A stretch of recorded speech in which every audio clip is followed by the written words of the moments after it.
Hello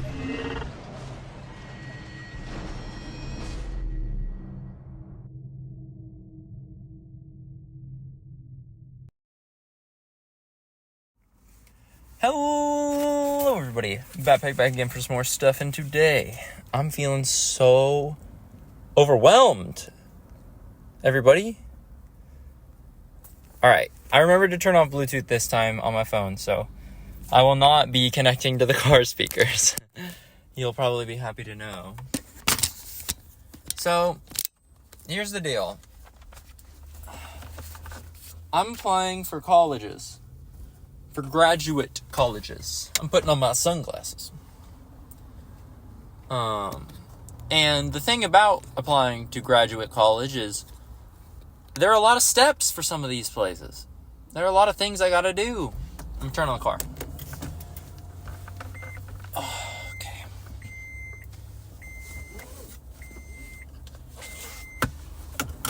Okay. There are a lot of steps, man.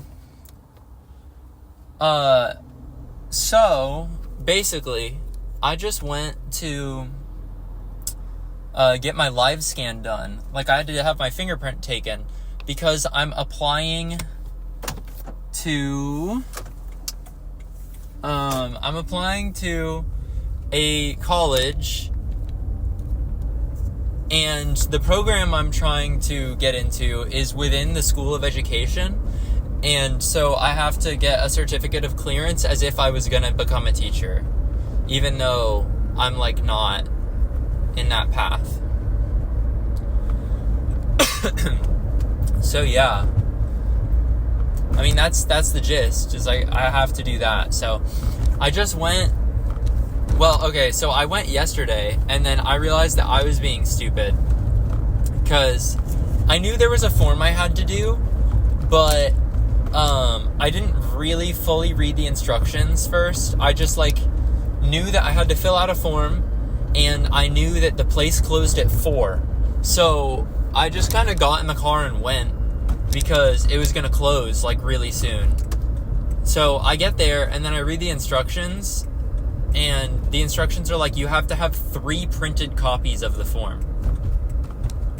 And I was like, oh, I see. So, I left, and then, I filled out and printed out the form, and I went back this morning, right when they opened at 9. I show up at 9:15, because I didn't want to get there before they opened. That would be embarrassing. But I had to go early because I was working at 10. So, I get there, and what do they say? But, hey, so the person that does live scan isn't here. And then they gave me their business card and said, they should be in around noon, but here's our business card. Call us before you come in to make sure they're here. So then, I go back to my campus. I go to work from 10 to 12. Then I meet up with my professor and 2 friends from the class to play Mario Party, which is pretty funny. This professor, he's super young, and oh my god, what's happening? Oh, the car in front of me forgot to turn off their parking brake. So they just lifted into the air. That was really weird. But yeah, we played Mario Party together is the gist. He's super cool. Big fan of this professor. I did not win Mario Party. I actually have more to tell you about that, but you'll hear about it after this story. So, yeah. I play Mario Party, and then we go and eat at one of the school, basically snack bar fast food area. There's a guy juggling. He's got 4 little baton things. Well, he has 5 actually, and he's juggling at the highway exit. That's crazy. Okie dokie. Is it no right turn on red? It does not say that anywhere. I'm going. Alrighty! Everybody, you gotta remember that when you clap in a car, you can slap your leg. Because you have to practice safe driving, everybody. But yeah, so,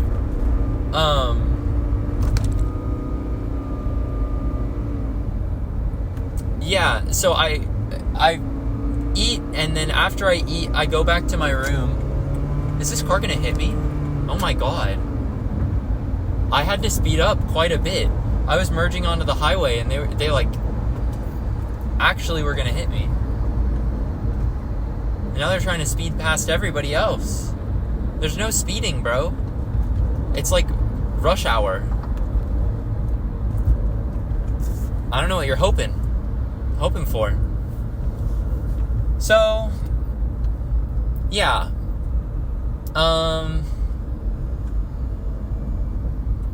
Right, so I ate food, and then I went back to my room, and before I left, I had to read a volume of manga.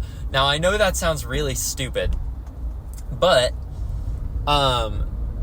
so, like, I run the Smash Club at Oxy, right? I run the Nintendo side of the gaming club, and particularly, or especially, the Super Smash Bros. Part. And there's this freshman guy, Elliot, who I'm friends with. And, you know, one day, after one of the Smash nights, he was like, "Oh, Jack, I have something I want you to borrow." And I was like, "Okay, question mark?"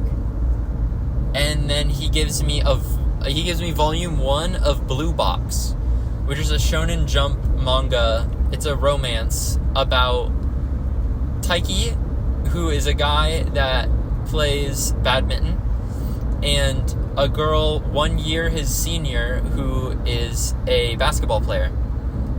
And then hijinks ensue. She ends up living with him, and they both have feelings for each other, but they haven't confessed. And I was having a good time reading this, honestly. And, you know, I'm like having fun because the sports part is fun, because I think badminton is really cool. I think singles badminton is like one of the coolest sports. If I could pick any sport to like go back in time and really focus on, it might be that. Like, I'm really happy with what I learned playing soccer as a kid. I'm stuck behind someone going like 25 miles an hour under the speed limit, by the way. But yeah, I'm happy with soccer, but if I had to pick, I would probably pick singles badminton. Because having a singles game is like really fun, I think. I get frustrated in team sports because like, I like the effort that I put in to be directly proportional to the amount of effort being put in by my team, you know? And that's not realistic unless you find a super driven team and you are super driven. And I was just never driven enough in like I'm not like a super sports winning driven person, but sometimes I'm driven to do my best and try really hard. And a lot of times I would find that I was the only person trying really hard on the teams I played on. But if I was on like a super serious team, then they would feel that way about me. Like, I didn't care that much. But I did care, and, you know, it just wasn't all the time. It just isn't 100% of the time I'm trying to game. Which is to say, a single sport is cool, and also I think badminton is cool because it's really fast. And you really have to improve your reflexes. It's cool in a similar way to boxing, but you don't have to hit someone or get hit, which is nice. That's not something that I like. Getting hit. So, yeah, I'm having fun with the badminton part of it. I think it's cool to watch the girl play basketball, but you don't really see it that much. And then just, like, him being driven is cool, and I like the main girl that plays basketball a lot. Because she's very serious and driven, but also not too serious to stop herself from being goofy.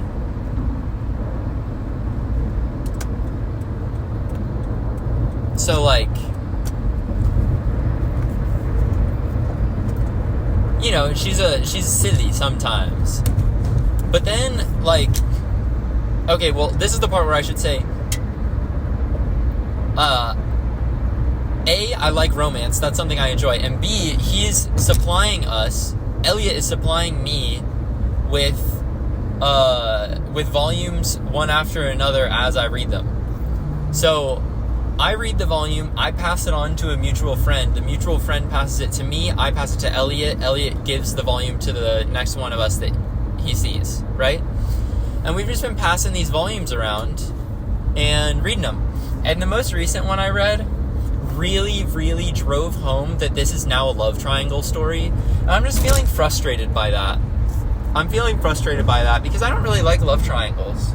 They're just really, like, anxious, and I don't want to read a story where the guy is, like, in love with two girls.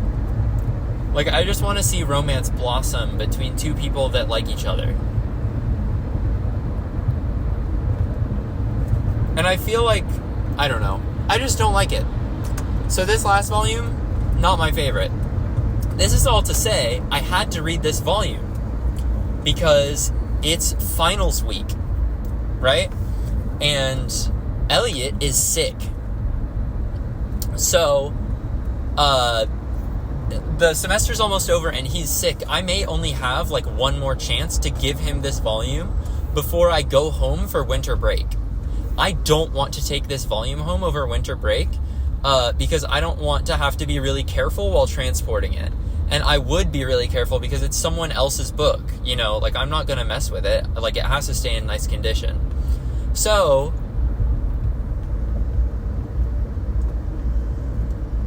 together, all of this means that I had to finish the book today.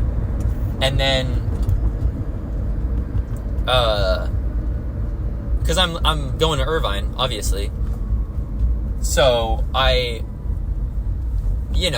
had to finish it today. So I sat down and I finished it. And by the time I finished it, I was like, dang, you know, it's like 3:15. This place closes at 4. I pack all my stuff up.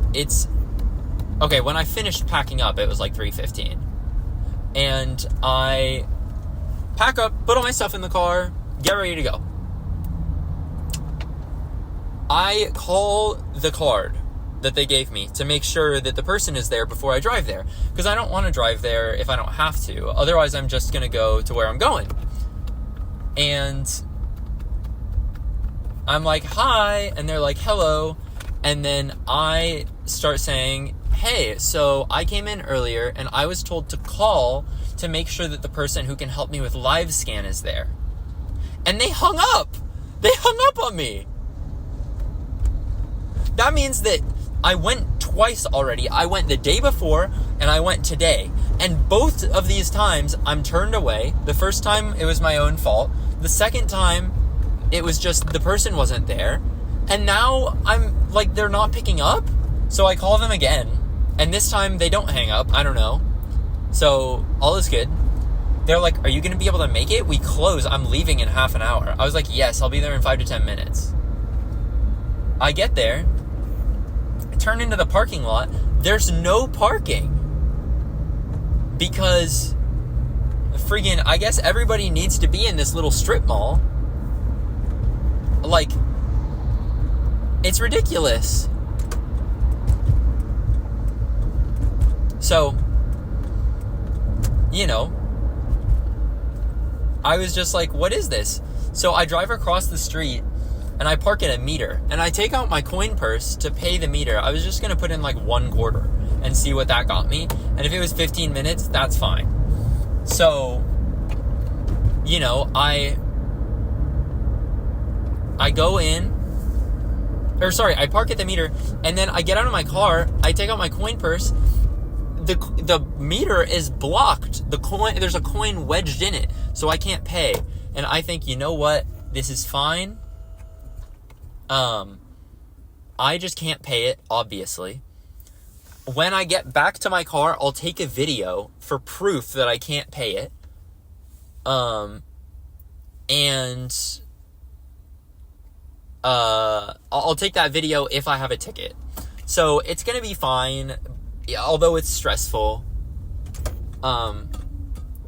Lady, please get off your phone. We're driving. Thank you for letting me over. Thank you. Okay. So, yeah, I get out, I walk across to where the crosswalk is. The crosswalk turns right before I get there, so I run to make the light. Then I realize that I just should be running, because I'm almost gonna be late because of my parking situation.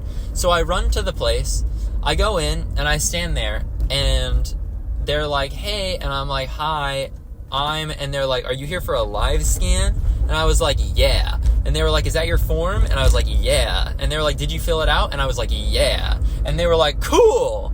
We'll have somebody with you right in a minute. And then he was like, actually, it's going to take a few minutes. And I was like, that's totally fine. No worries. Thank you. It does take a few minutes, man. I was in there for like 10, 15 minutes. And then they finally say like, hey, we're ready to do it.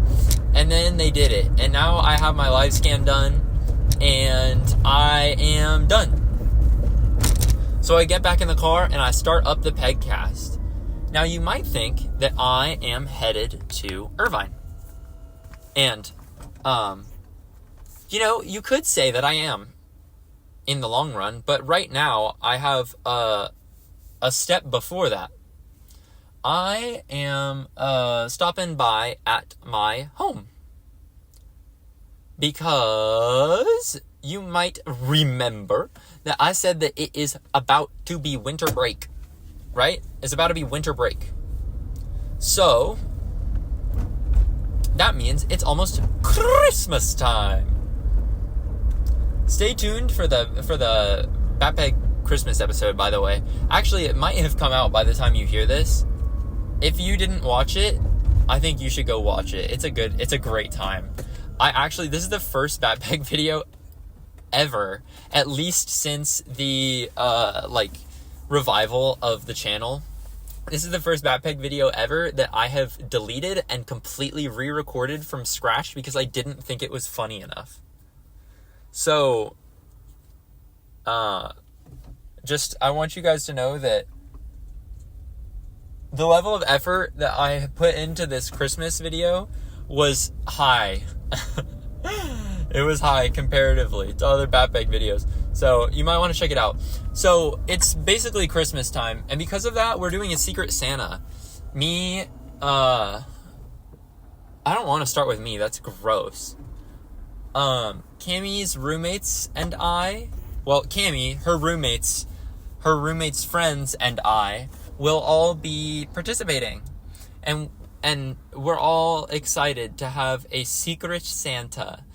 And I'm really nervous about the gift I got, honestly, you guys. So, we all had wish lists. And, I knew this person. I know the person. And I wanted to get them a gift that was, from me. Because it's, a Secret Santa thing, And the limit was $25. So, I went, just up to that limit. And I bought the cheapest thing on their wish list, and then also something that I thought would be, obviously from me. And it would be that's that, when they have it in the future, they'll be like, that's that gift that I got from Jack as a Secret Santa gift, Because, I don't know, I like that. I think that's, the ideal thing to do for Secret Santa. Because otherwise, it's just, lackluster. Even if you get something on the wish list, I feel like a lot of the time, it's gonna be lackluster, especially with a low cost limit. So I bought socks off the wish list, and then I also bought a Moodang, the pygmy hippo, an ornament, a Christmas ornament of Moodang. So I like it. I think I did well, but I really hope that they also think I did well. Yeah, so I'm just anxious about that. But anyways, I'm driving back to my house to pick that up. I also have to pick up, like, some controllers, and I have to drop off a few things. So, oh my gosh, that's what I'll talk about. Wow. Everybody, I think I've figured it out. I have quite a few things to talk about this time. I'm almost to my house, though, so I'm not going to start a long story. I'm going to start a short story. Recently, there was an assassination of I think it was United Healthcare CEO. And that's crazy, right? And on the bullet casings were written, like, a few words that were, like, telling of the predatory practices that this healthcare provider has instated. So, what was really interesting to me was that there were other predatory practices that other healthcare service providers had. They're not service providers. It was like Blue Shield or whatever. I don't remember what they're called. It's Blue Shield, though, is in their name. And they were going to cap the anesthesia that someone got. So basically what that means is, like, you pay for the amount of anesthesia you get. And if your surgery is prolonged for whatever reason, you also have to pay for the anesthesia that is used extra. So your medical bill could be higher than what you agreed to pay and are willing to pay, and you have no say in this because you're literally out. And then when you wake up, you're mid-surgery and they're doing stuff to you. So that's pretty predatory and pretty horrible. So when this assassination happened, this other company said, ooh, actually, we're not going to do that. And they walked back the policy.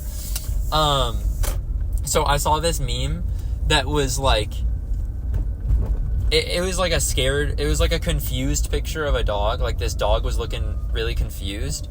And it was like,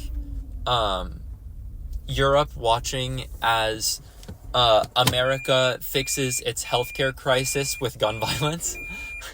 And that made me laugh. It is weird, though. I mean, this whole situation is just insane, right? So I'm at my home. I have to take all this stuff in, and I have to, bring some stuff out to the car. So I'm thinking I might have to leave y'all. Thinking I might have to pause the recording real quick.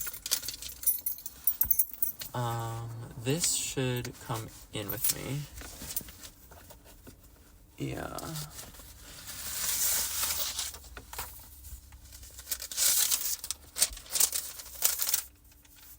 Okay. So this one is trash. Sorry, I have, like, trash versions of the live scan, and then I have the real versions, and the real versions are right here. Okay. So here is the real version. Here's my receipt. These are both coming in with me. I'm going to set them here. This is trash. Drop that. Is that all I need? Yeah, because this can go with this. Okay. Yeah, so I'll be back, y'all. I'll be back, but for you, like, almost no time will have passed. You ever think about how crazy that is? Has science gone too far, do you guys think? Also, they asked for my driver's license, and I was like, do I have to show it? And so I took out my wallet, and I was like, here, and I made, like, a face that showed that I obviously wasn't confident in what I was doing. And he was like, yeah, you do have to take it out, sorry. And I was like, yes, I got exactly what I wanted across, you know? Because, like, what I wanted him to understand was that, I wasn't sure. I wasn't sure if I should do it or not, you know? I wasn't sure if I just had to show it or if I had to... Whatever. Yeah, so I'll talk to you guys in just a sec. I am gonna take in a bunch of stuff. Bye-bye. Hey, Penguins, I'm back. It's been just seconds for you, but, like over an hour for me. I'm back in the car. I went in there and I hung out with my mom and my cats for a while. It was fun. And now I have a popsicle. So, I'm eating that. Yeah.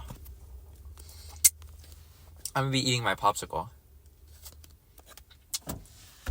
Actually, I'm gonna wait. I'm not gonna drive. I'm eating a popsicle. I can't drive. I'll be back. Hey guys, I'm gonna cough. Wait. Hey guys, I'm back. What's up? It's me, Yawnpeg. I'm putting in the GPS where I'm gonna go. UCI besties in my GPS. I waited out the traffic.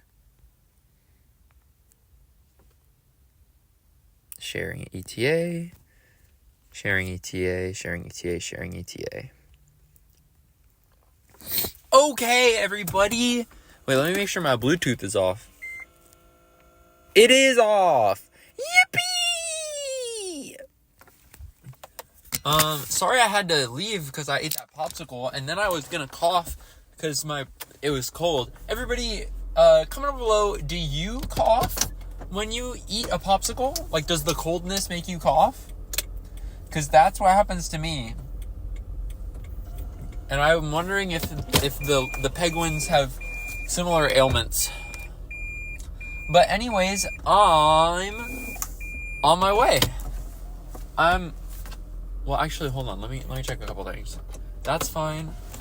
And that's good. And that is good. Okay. I'm going. Whee! Let's go, everybody. We're off. I'm going the wrong way. I just pulled a U-turn. Maybe it rerouted because before the U-turn? I don't know. Whatever. But I cough, so if you cough when you eat a popsicle, then comment below, Batpeg. I cough whenever I eat a popsicle. And that's because it's cold. And if you don't, then comment below, Batpeg. The cold doesn't make me cough. Although I sympathize with your pain from this cruel ailment. Wait, ailment means cure, doesn't it? Does it? Wait. You say... whatever, I can't figure it out right now. There's a freaking giant Rudolph inflatable guy out in front of somebody's house. Rudolph the red-nosed reindeer. And he's big. He's freaking the size of the house. He's the height of the house, you guys. He's actually taller than the house. He's from the movie. He's from the movie Rudolph. So yeah, I went and I picked up my stuff. I got the Moodang and I got the socks. My mom actually had a cute little gift box. So I'm using that, which is nice. But yeah, so that's that. So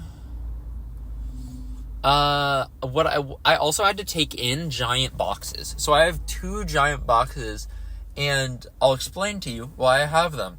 So my roommate Kai, he's the best, and he really likes PCs. He's a computer guy. And he's always wanted me to build my own computer because I have been using a gaming laptop, right? And this gaming laptop is getting up there in the years and is a little bit struggling. You know, it's old and its age is showing. So, you know, it was Black Friday recently, and it was also It was Black Friday recently, and on top of it being Black Friday, there may be some incoming tariffs from goods that are imported from Taiwan. So we agreed, my roommate and I, that now was the time. So I went and I drove to Micro Center, which is the PC parts store, basically. And I bought all the parts with the help of my roommate, who helped me figure out what I should buy in order to have like a pretty strong PC. So I bought a PC and I had a bunch of empty boxes, and some of the boxes I felt like I should keep in case something went wrong. And some of the boxes are just giant, and I want to give them to my cat. So like the one that held the PC case, that one I wanted to give to my cats, and the one that held the monitor I wanted to give to my cats. So I had to take in all those boxes. But I have a PC now, like a gaming PC, and it's quite strong. So what's funny is that this, like, it does actually enable a couple more series for Batpeg. So, like, I don't know if you guys remember the first PEGCAST, but I said at the beginning, like, hey, I actually am not going to be able to, like, I originally wanted to play Counter-Strike, but I got stuck playing Valorant because I couldn't record Counter-Strike. Like, my computer wasn't strong enough. I'll probably be able to record Counter-Strike now. Like, no promises, but I'll probably be able to record myself playing Counter-Strike. So I may put that in a PEGCAST, but at the same time, Fast Penguin is like such a banger. And I feel like even using the same footage over and over again, like, Fast Penguin is so awesome. And, you know, I can imagine that you Penguins are eating good watching the PEGCAST go by. Because it's not like you're going to be watching intently anyways, presumably. But if you are, then maybe you'll learn the ins and outs of my Fast Penguin race. I don't know if you guys noticed, but the footage that I've been using for the PEGCAST, like, where I'm playing Fast Penguin, I got first in, like, 2 or 3 Grand Prix in a row. Like, not individual races, like games. So, that was pretty cool. I just think Fast Penguin is so funny. Like, it's such an awesome game. But yeah, so I have this PC now, and it's really nice. I really like it. But I did spend a lot of money, so I'm gonna have to recoup the costs. But yeah, that's what I had to bring in. It was honestly really fun figuring everything out, because, you know, like, taking Kai to Micro Center is like putting a kid in the candy store, you know? That's the way his mom put it. His mom texted, "Is your sister with you? And also, are you like a kid in the candy store?" And Kai was like, "My sister is not with me, and I am like a kid in the candy store." So, you know, it was super fun, and we looked at a bunch of stuff. I know a lot more about computer mice, like gaming mice, than Kai does. And I don't know that much. Like, I don't know about the internals of them. I just know about, like, generally, like, public perception on some mice, and then also, like, the shapes of them. And I don't even know that much about the shapes of them. I just know more than he does. And more than probably the average person does. Like,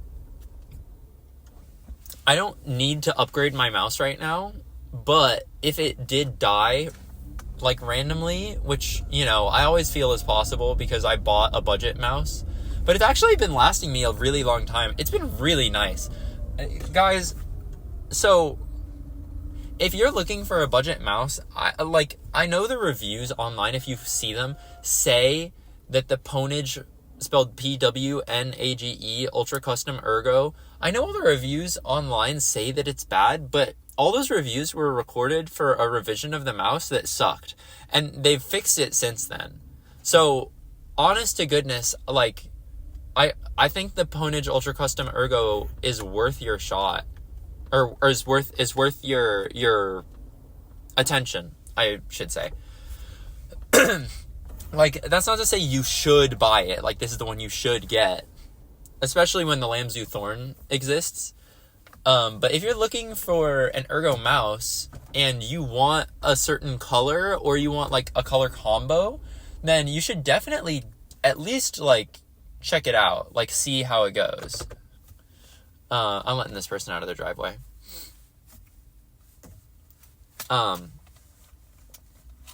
Yeah, because like it's a really nice mouse, and like I have it's completely white, but the DPI button on the top of it is yellow for me. So I really like the yellow amount that I have on there. It's really nice. And I spent too much to get it that way. But I kind of splurged because I was just like, I already got a budget mouse and let's just make it fun. It wasn't probably that worth it. No, but if I think about it, like the yellow has made me very happy. So maybe it was worth it.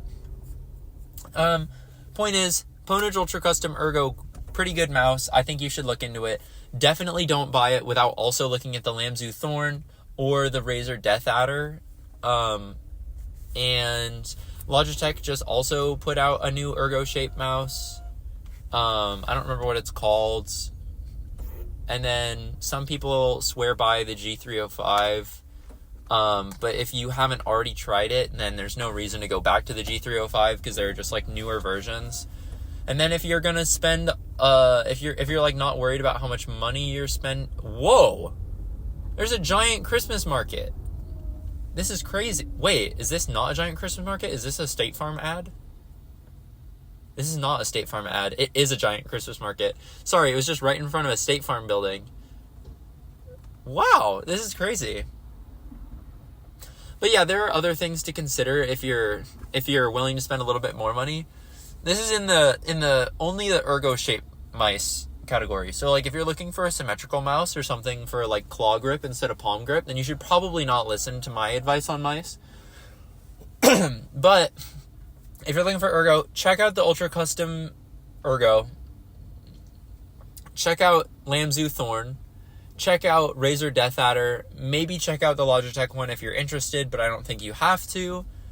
And then if you are, I don't know. There's also the Zowie EC2 is like the old reliable shape. It's like V shape that everybody loves. But at this point, they like haven't made it lighter in a long time. So the Zowie EC2 ends up being a little heavy. There is like a lighter version of basically the same mouse, which is the Vaxi E1. And yeah, I think the Vaxi E1 looks like fun. I would like to try it out, but at the same time, it's absolutely not worth the money for me right now. If my mouse literally dies, then I'll buy the Vaxi E1, but until that point, no need. There ain't no need. Also, the Vaxi E1 comes in pink, and it's like a cute pink, So, yeah. Wow, this is like a whole little Christmas market. This is cute. There are like a bunch of families. Wow. How sweet.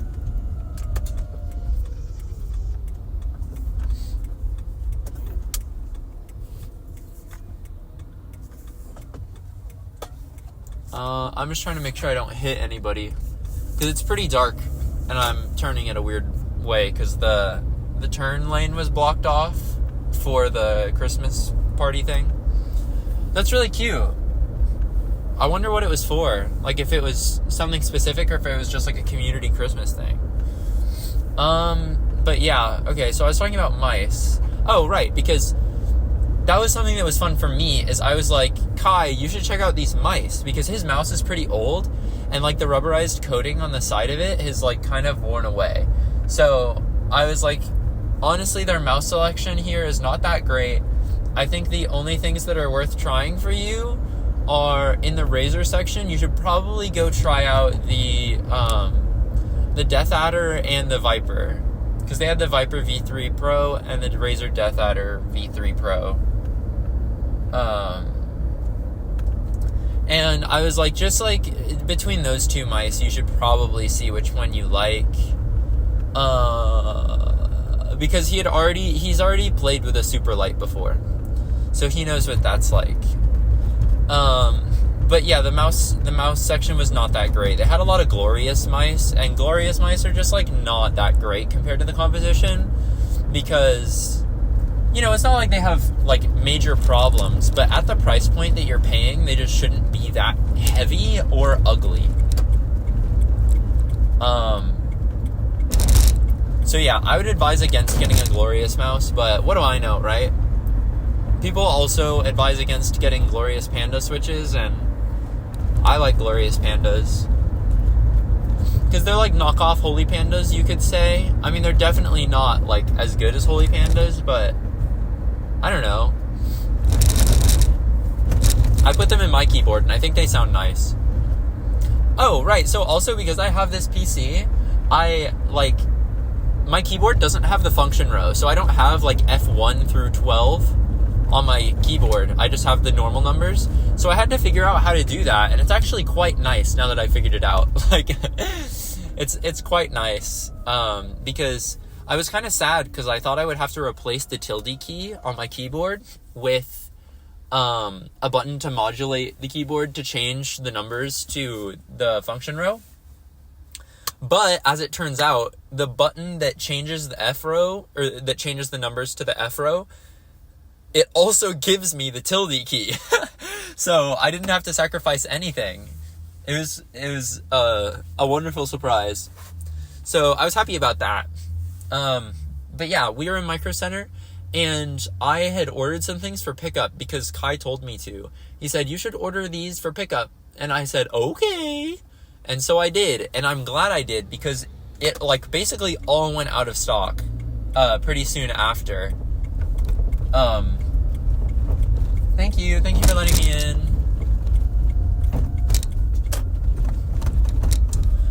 Yeah, so it basically all went out of stock, so I'm really glad that he told me to do that. I went up, I bought the things that were pre-order, and then we went to go find the rest of the stuff.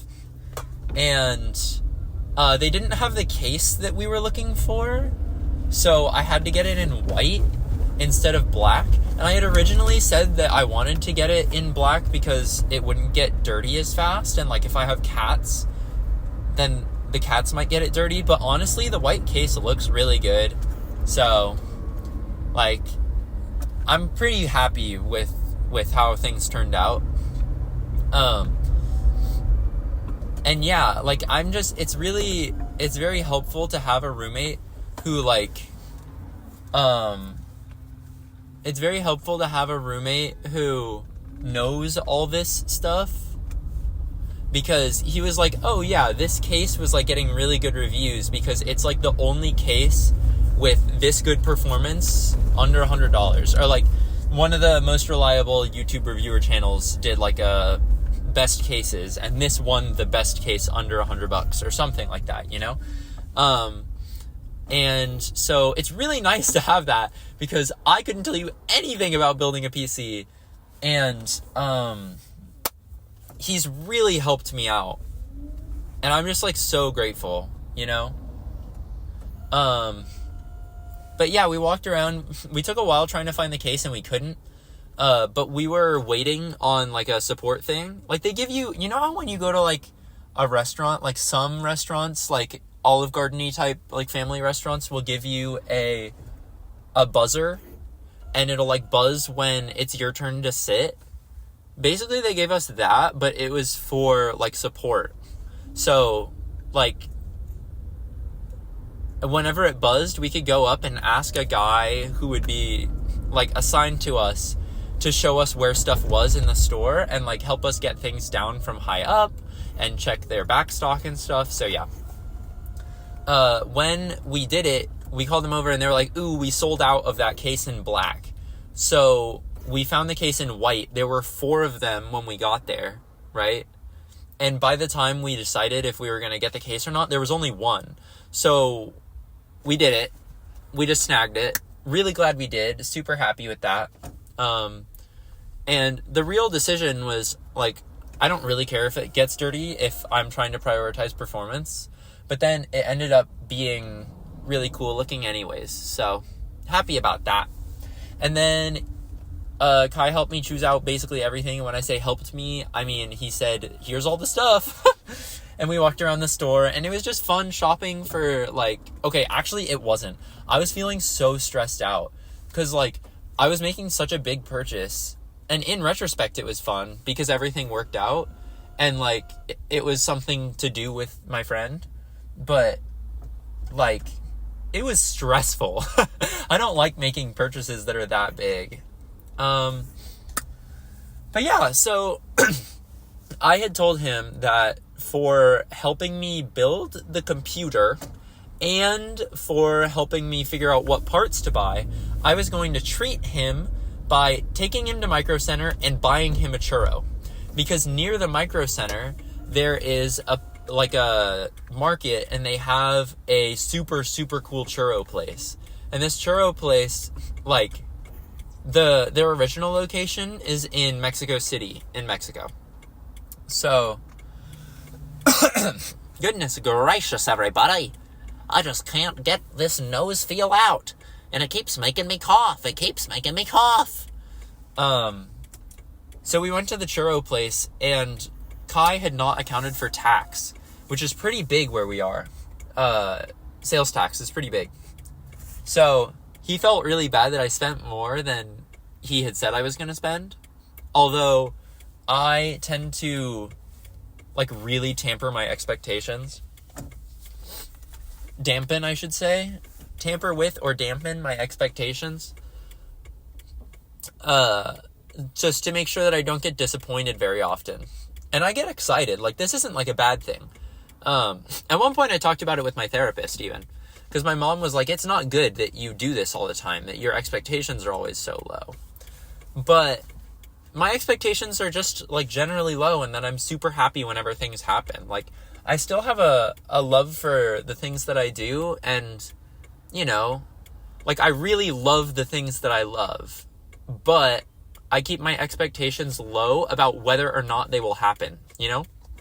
So, like, on my birthday, I really wanted to play Nintendo Land. Like, I wanted to invite everybody over and play the Wii U game Nintendo Land, where it's like you're in an amusement park and you play little mini games like Mario Tag, which is called Mario Chase, or like the Animal Crossing one where the gamepad player plays as 2 cops that have to catch the people stealing all the candy off the trees. And, like, this is the best game ever. If we get to play it, I will have the best time in the world. But I'm not going to count my chickens because I don't want to be disappointed. Because I love the things I love so much that I struggle to handle disappointment. So I was like, you know, I have no expectation for if we'll actually get to play. But, you know, once we did get to play, I was like, wow, this is super fun. Like this PEGCAST, I'm recording it right now, and, you know, I'm not entirely confident that it'll ever go anywhere. Like, it's possible that this PEGCAST that you're listening to right now, if you are, like, something goes wrong with the recording and I lose it, and then I can't upload it. And I haven't, like, I'm almost expecting that to happen. And then when it doesn't happen, I'll be like, hooray! And I'll be excited, you know?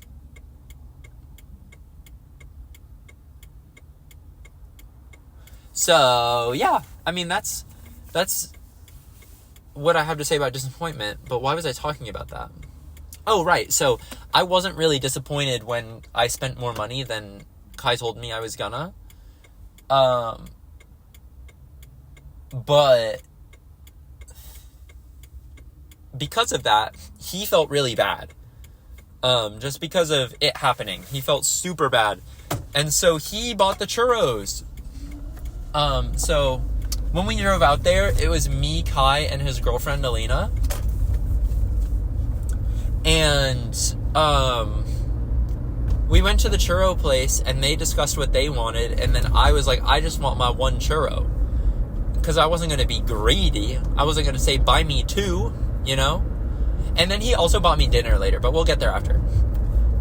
So he bought a 4-pack of churros, and they make them in front of you. They're super warm, and they're, like, insanely good.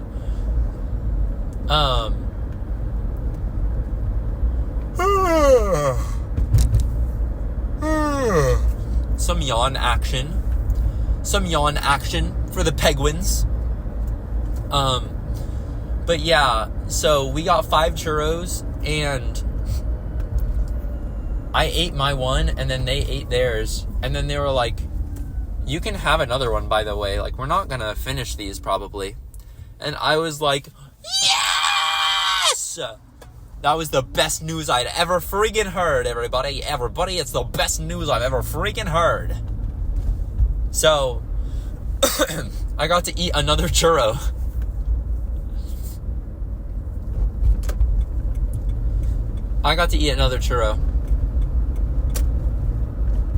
Also, I haven't finished Haruhi yet. Like, I've been super busy just because of the PC and Rivals of Aether 2 coming out, and it's also finals. But all those things have come together and made it so that I have not been able to finish my rewatch of Haruhi. So, you know, I don't have anything more to say than what I said last time. But I've still been feeling the feelings very strongly. Like when Nagato reads a book, man. Real Penguins know that when Nagato reads a book, things are going hamburgers in my brain.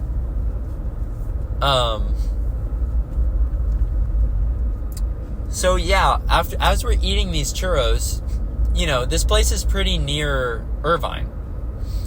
And that's why I know it exists, really, is because my mom told me that it existed, and she told me the city it's in, and I was like, no way, that's close to Irvine. So I took my girlfriend on her birthday, and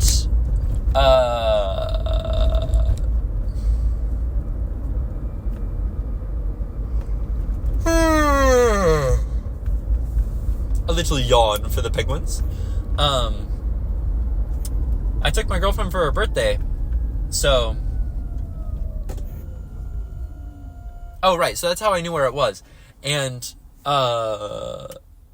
so, we're pretty near Irvine, and as we're eating these churros, who do I see but one of Cammie's roommates? And I was so excited, I was like, oh my goodness! I know her! And Kai had just been like, oh, does Cammie come here often? And I was like, she doesn't because she can't drive, right? And then I almost said, but her other roommate, Allie, does. She comes here, like, I don't know how often, but I know she's been here, like, at least twice since I took them.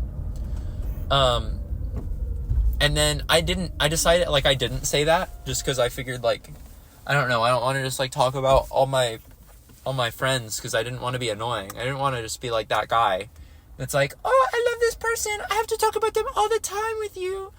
So I didn't say it, but then who appears but Allie? And I was like, whoa! So I went over and I said hi to Allie, and she hugged me hello, and I was like, yay! I'm letting this person out of their driveway too. Because, listen, I have lived on a street where the driveway sucks. Where it's, like, impossible to get... Whoa! How do they do that? How do they do that? What? What? The person in front of me just flashed their little taillights at me. What? They said thank you.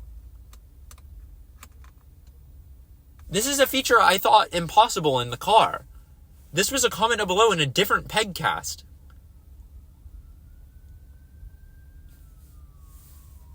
What? This is crazy.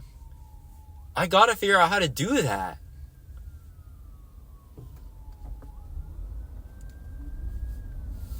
I hear a police car, but I don't know where. Like, I don't think I have to pull over.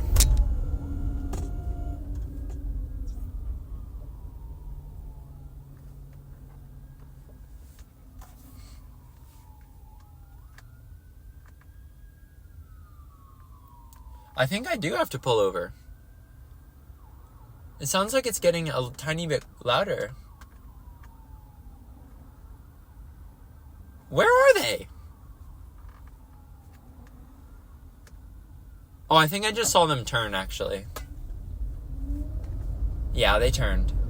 I saw it in one of my mirrors. I saw it in the mirror to the right of my car. But yeah, I said hi to Allie, and that was really fun. And then, we drove home, and I tend to actually not to play music in the car when I drive with other people, because I get embarrassed, because I don't listen to like normal people music very often. Like, I'm listening to J-pop and video game music a lot of the time. And not all the J-pop is anime music. That's why I say J-pop instead of anime music, because it's not, I promise that I'm not just listening to anime music. But I get embarrassed, so I don't turn on the music when other people get in the car very often. I wonder if you guys could just hear that. My car just, like, essentially burped. It goes like wink sometimes, and I don't know why. But yeah.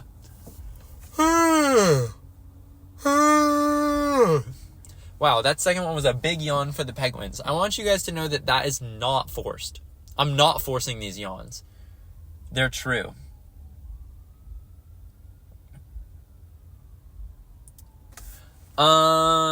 So yeah, we drove home, and on the drive home, Kai was like, I'm gonna buy you food. And this was really sweet to me, because like Kai, he's a foodie. He's a really good baker. Penguins, this is crazy. It said I got like an Amber Alert type deal, but it's not called an Amber Alert. It's like the adult version. And it was like adult missing, or wait, what does it say? I'm stopped. Missing or endangered adult. It's called a Silver Alert when it's an adult. That was crazy. And then all the police cars are flying by me. I don't know what for, but it was at the same time, and it stopped my recording, but I was already slowing down for the red light, so I didn't like, you didn't miss that much. But Kai is a really good baker, and then also he's just like, he's good with food. Like, he's smart about food. Like, he knows a lot, and he can, like, when he eats something, he's like, this is what went wrong, you know? Like, you know when you watch the Great British Bake Off? Is it Bake Off? The Great British Baking Show? The Great British Bake Off. You know the show I'm talking about. And then, like, Paul Hollywood eats a graham cracker, and he's like, oh, you've added too much cinnamon here, and it's hardened the insides. You know what I mean?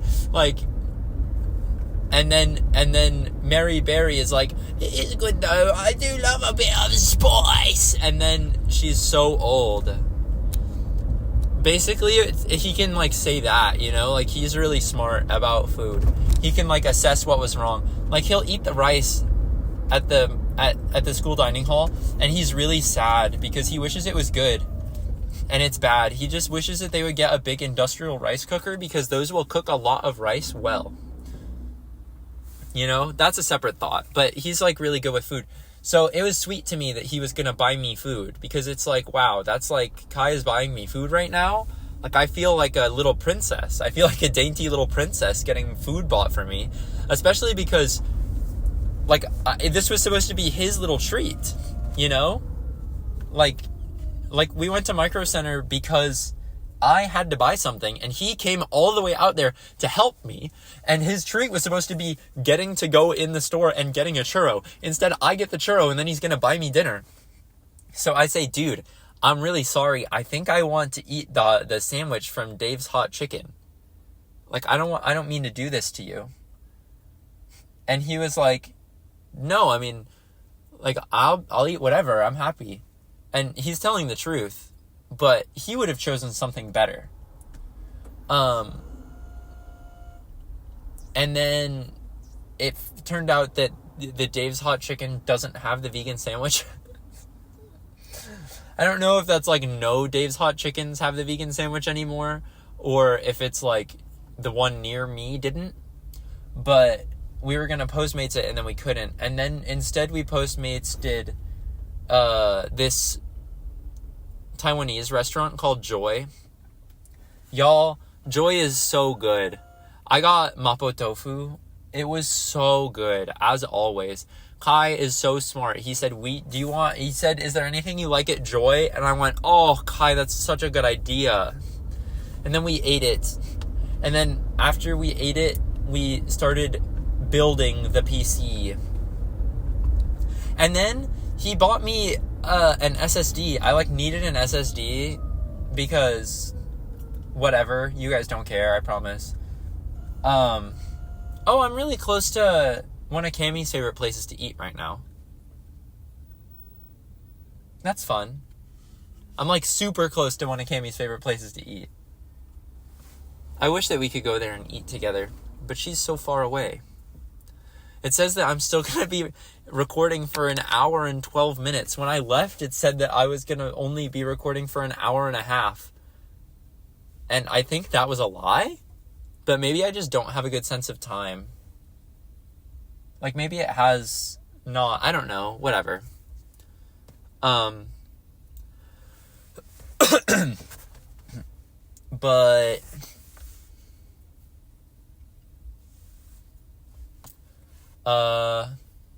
yeah, I needed an SSD because we tried to install Windows onto the one I already had, but then it didn't wanna. And there were workarounds, but I didn't like them. So what I was going to do is I was going to take the SSD from my laptop that I had taken out and put it back in the laptop and just use my laptop until I could buy another SSD. But then he was like, surprise, I bought you one. So you actually will get to use your computer tonight. And I was like, yo. So the first game I played on there was Valorant, because Kai and I play Valorant together. And for all you bozos who are saying, ew, or I'm so sorry that you have to play Valorant. Dude, that game is so fun. Listen, I'm not going to tell you that the community is wonderful. But, it's a fun video game. Everybody that talks down on it is crazy. Because it's like a proven formula, man. It's like they just put characters and abilities into Counter-Strike. And everybody loves Counter-Strike. So, of course, Valorant's going to be a fun game. And then everyone's like, I'm so sorry that you have to play with him. No! I like to play Valorant with Kai. Okay? Capiche? But anyways, I played it. And that was fun. Since then, I've been playing a lot of Rivals of Aether 2. And, there's a huge patch. And the patch was really good.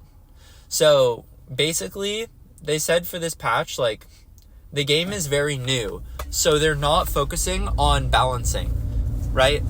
So, if they feel like a character is a little bit too strong or a character is a little bit too weak, they're not going to try to make changes to the game to fix that in this patch because it's so early on.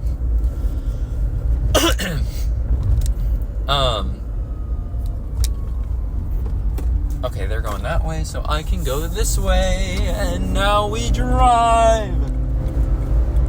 we go! And I made it onto the highway, everybody!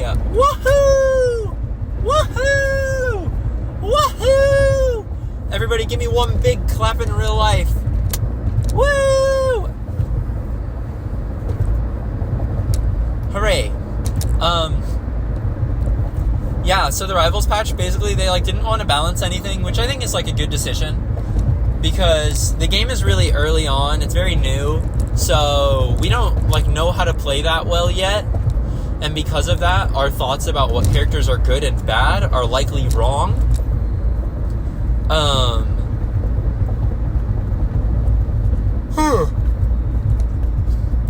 Yeah, our thoughts about what's good and what's bad are probably wrong. And because of that, they don't want to do that. So instead, they're just trying to target, like, spammy or campy strategies. So, like, for example, my character Forsburn is in, like, a relatively good spot. So they left him largely unchanged. But he has one move that's really big, where he swings a cape, and that move is, like, very spammable. It's very safe. So in this last patch, they, like, gave it a little more lag on the end of it, so that it's not so spammable. Right? And that's, like, technically a nerf, but really they're just trying to, like, eliminate degenerate strategies. So another one is, like, whoa, that's crazy. That guy just drove, like, the wrong friggin' way.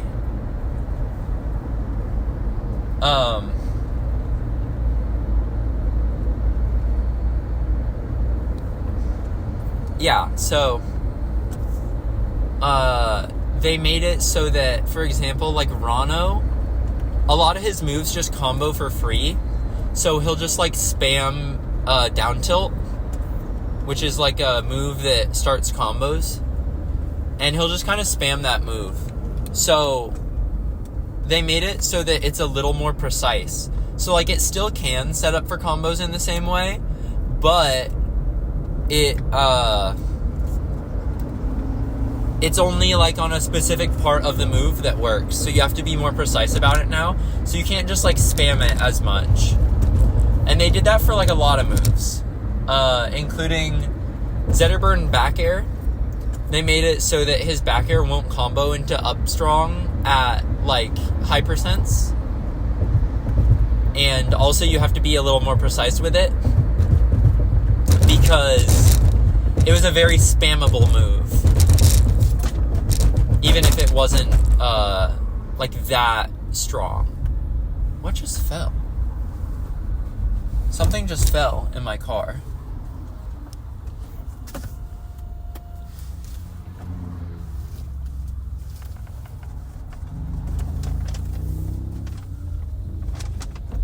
I can't tell what it was, but I also, like, I was stopped on the highway, but we're moving again, so I can't really look.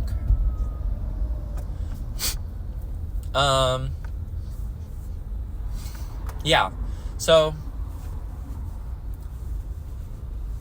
what was I just saying? Oh, the patch was really good, yeah. So it just removed a lot of spammy type stuff, and the game feels great to play right now. Like, I don't know. But what's been funny, and what Kai has been noticing, is that I'm, like, in a cycle. I'm in a loop where I play once, and I'm like, wow, I'm so good. I'm beating everybody.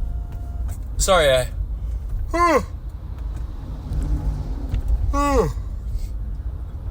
I like yawned and burped, but I held the burp, but I held the yawn too because of it.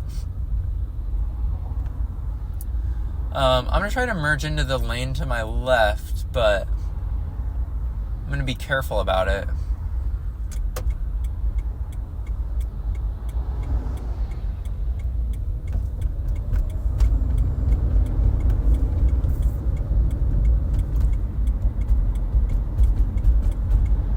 I'm gonna go after that car. Okay.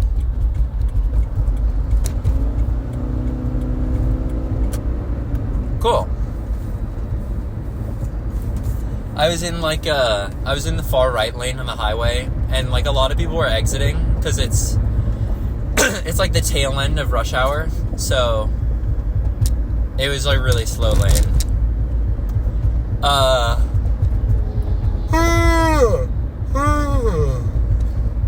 Wow, the Penguins, they're getting a lot of yawns today. But what was I saying? Oh, yeah. So I'll go back and forth between like beating everybody and having a great time, and then losing in a way such that I'm like completely lost. And I'm like, dude, I feel like I'll never win again. Like, I'm the worst player ever.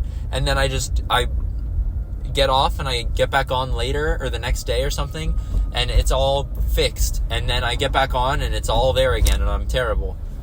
So, I don't know. It's pretty funny.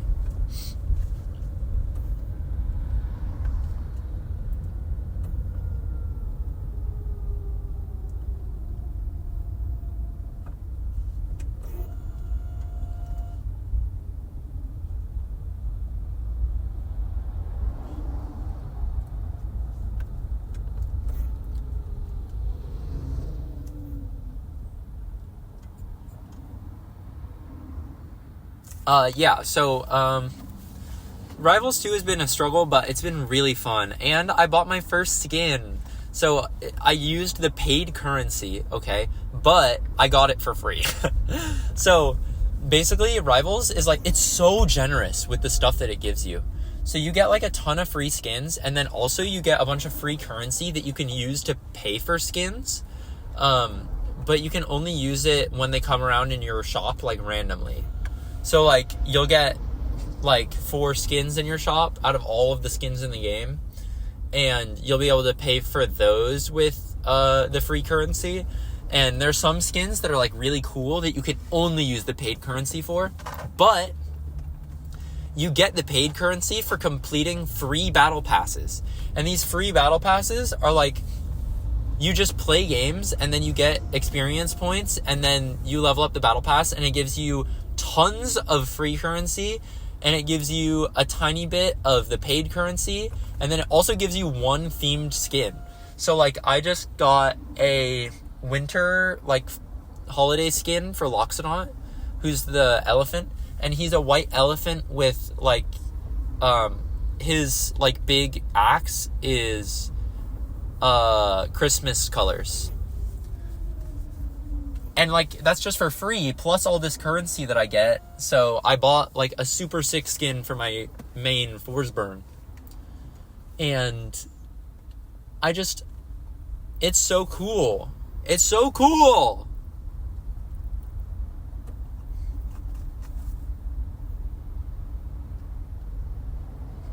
Also, I don't know if any of you guys care, but Hungrybox is like this top melee player. I played against Hungrybox in Rivals of Aether, and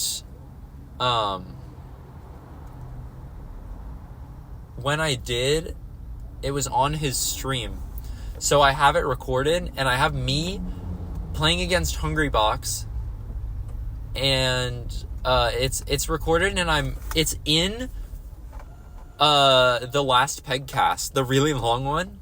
When I start talking about Rivals of Aether, I show me versus Hungrybox. It's muted, of course. Like, you can't hear what he's saying. But you can watch the gameplay if you're so inclined. And I'm going to spoil who won it, okay? I'm going to spoil it. So, in like 5 seconds, tune back in, okay? Ready? Go. I beat Hungrybox.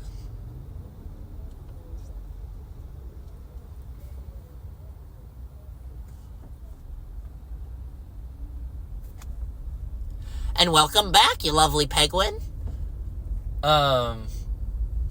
This is really bad. I thought that I was driving through rush hour last time, and that I was at the tail end of it this time. I was wrong.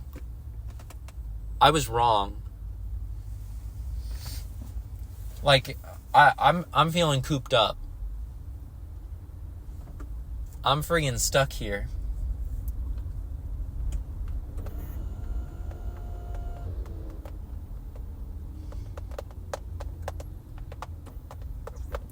So, I've been watching anime that come out in the seasons just for fun. And I don't usually watch all of them, and I certainly don't watch all the popular ones. But I watch the ones that speak to me, right? And that meant that this season I was watching Dragon Ball Daima, the new Dragon Ball show, and I was watching Negative Positive Angler, which is a show about fishing. I thought I would like it a lot more than I have so far, because I thought it was going to be more about, like, people hanging out, because that's kind of what you do when you go fishing, I assume. You just, like, stand there and talk for, like, 7 hours. But the show is definitely, like, it's, like, really about fishing. like, they keep teaching you about, like, lures and, like, different kinds of fish you can catch and, like, stuff like that. And, like, dude, I just want to watch these people talk. So, that's been a bit of a shame. And I was kind of excited for one episode because it seemed like it was leading towards, like, they're gonna talk. Because someone was like, you should really, like, talk with someone about this, basically. And then he was like, yeah, I should. And I was like, oh, cool. He's gonna. And then he didn't, because he always runs away from his problems. And, like, that was quite realistic. But, you know, I just wish there was more talking. And less fishing.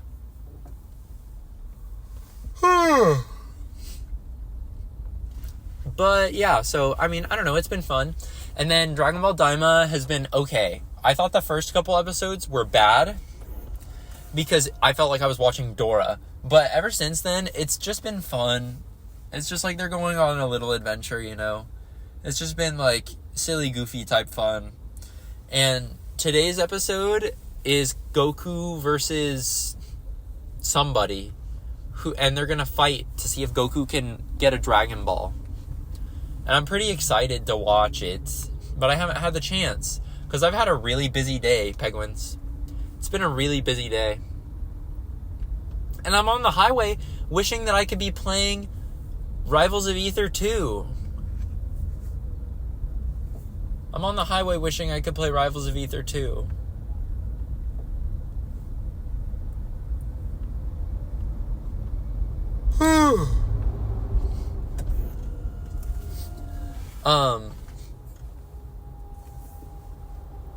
Yeah.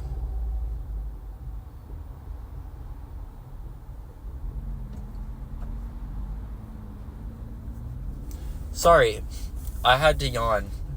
Oh, I don't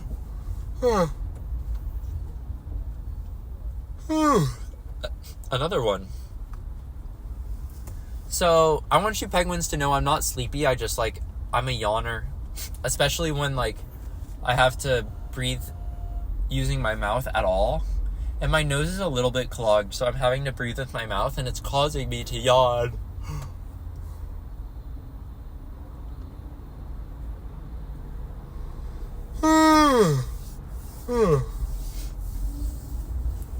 Yeah, but that's that. Oh man. Do I have it in me to fill an hour? Yeah, okay, I remember what I was just talking about. I was saying, I talked about Negative Positive Angler, I talked about Dragon Ball Daima. Last time I talked about Haruhi, and I am still watching Haruhi, but also, I recently finished Haikyuu. Oh man, that's a big honk. Somebody's honking bigly. The train is going overhead. That's cool. Yeah, but I finished Haikyuu. Season 1, I should say. And when I finished Haikyuu, I was like, what do I watch? Because I kind of needed a show that I, like, wasn't fully invested in while I, you know, like, so I could start and stop it a lot and not be annoyed. But instead of watching Haikyuu Season 2 like a smart person, I was drawn in by the lure of the Pikmin that sing in Dandadan's opening. And I decided to watch the first couple episodes of Dandadan. And now I'm going to finish Dandadan and hopefully catch up before it finishes airing. But yeah, season 1 so far has been really interesting. Like, for the amount of people that I've heard really like this show and say this is like the next big hit, I'm like surprised at how goofy some of it is. So, like, basically the plot of Dandadan is there's this girl that, like, her grandma who rose her is a spirit medium. Wait, what's happening over there? A policeman has pulled someone over.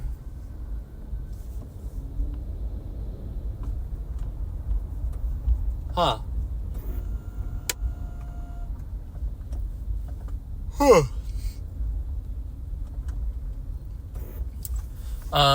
Well, yeah, but there's a girl who believes in spirits because her grandmother's a spirit medium. And then there's a guy who's like a giga nerd, and he believes in aliens. And then they're like fighting.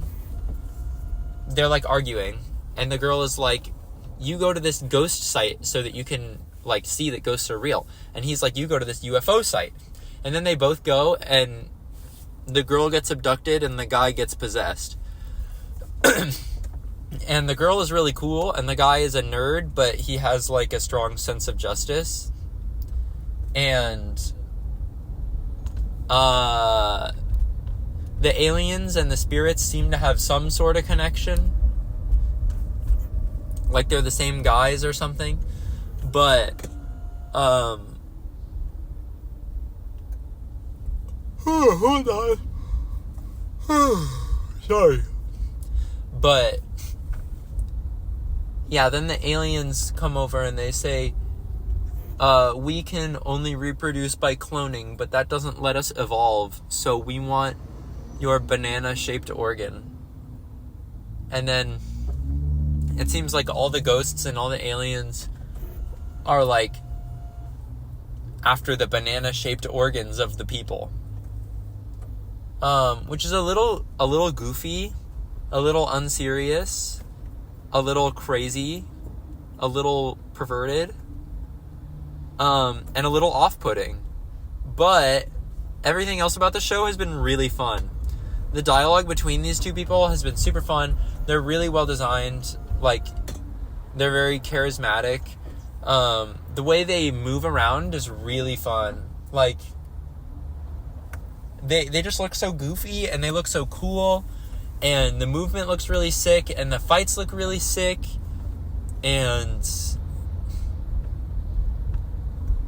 it's just fun. It's funny and it's fun. The main girl is really, really awesome. She, like, makes the show awesome and fun. So, I'm only, like, 4 episodes in.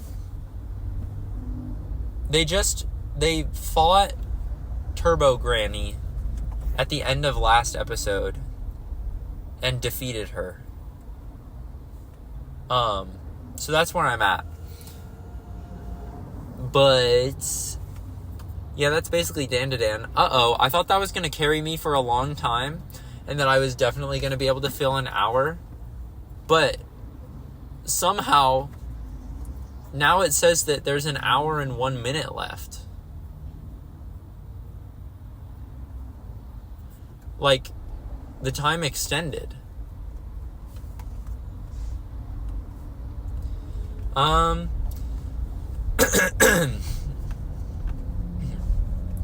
So I started to play Mario and Luigi Brothership. And the reason I bought it was, I mean, like, maybe this is stupid, but I bought the Nintendo Switch voucher thing where you can buy 2 games for $100 instead of $120. And that's because I was pretty confident that I wanted to get Mario and Luigi Brothership. because I really like Bowser's Inside Story and Superstar Saga. I don't remember Partners in Time,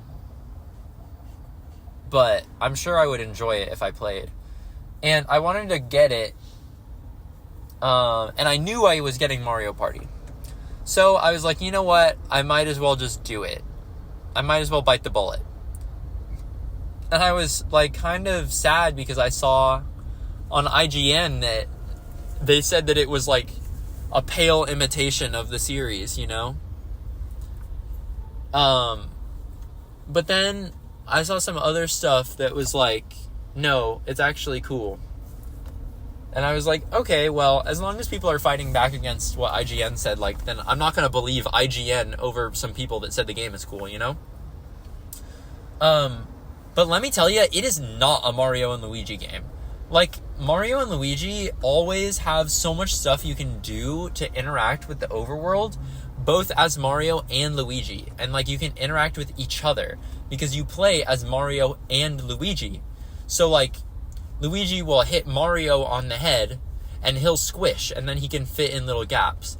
Or Mario will hit Luigi on the head if you switch the order of the two bros, where Luigi's in the front, and then Luigi will go underground and he can dig underneath things, right?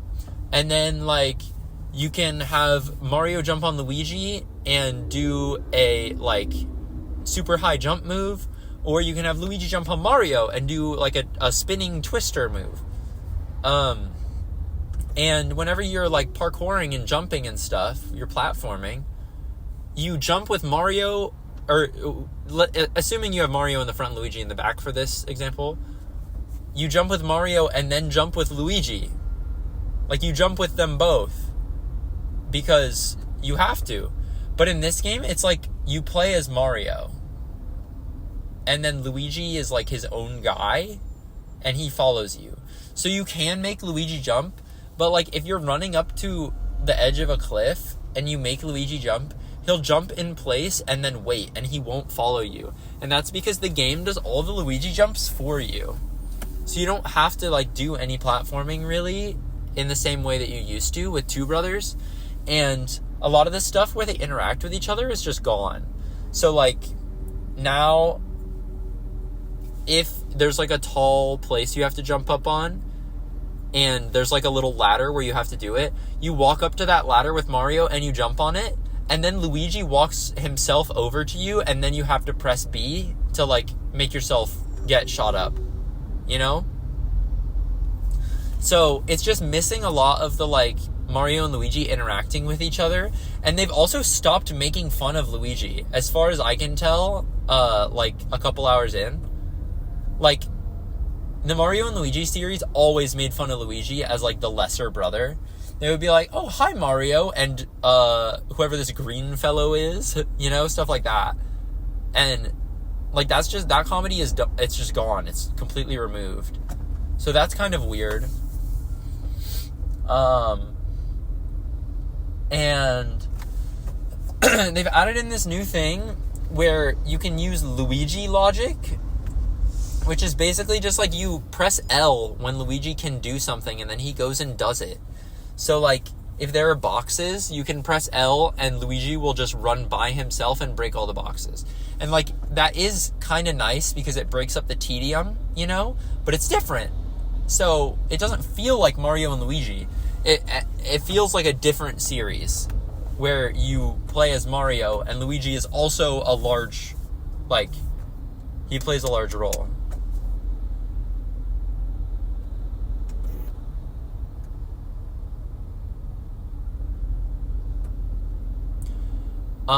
And then, you know, combat is pretty much the same, but also all the normal attacks are like Bros attacks.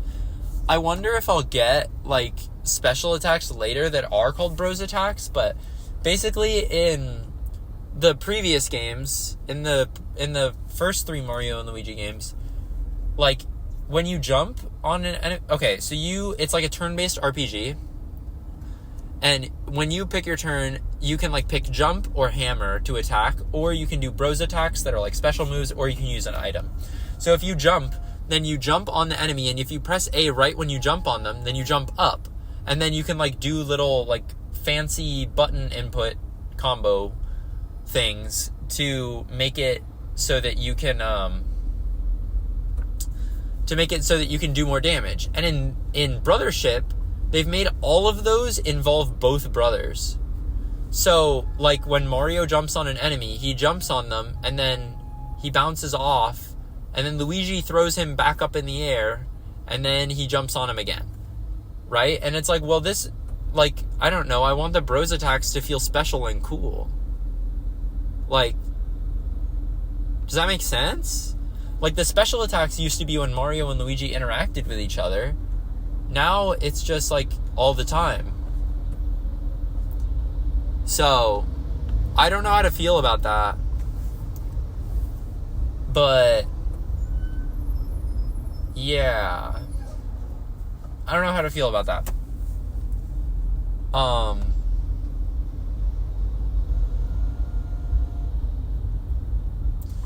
And the Luigi logic stuff just sometimes is annoying. So, like, it'll be like, you'll come up to some puzzle and you don't know what to do. But then Luigi is like, and you go through a little cutscene of Luigi thinking, and then he's like, I got it! And it's a little, like, L exclamation point, like, eureka moment. And then he does his Luigi logic, and he, like, figures out how to solve the puzzle, you know? And it's like, Luigi, like, I don't care. Like, I just want to play the game with Mario and Luigi like I did in the other games. I don't know, like, if you were going to make a game that's this different, then I'd rather the title have just been different. Somebody is Mr. Honky.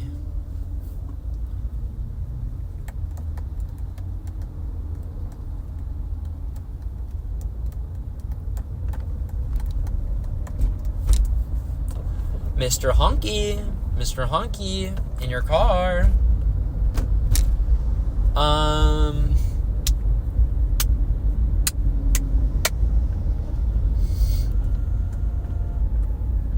Yeah. Oh, I've played the Mario Party game that just came out a lot more. I've played 2 full games now. Super Mario Party Jamboree.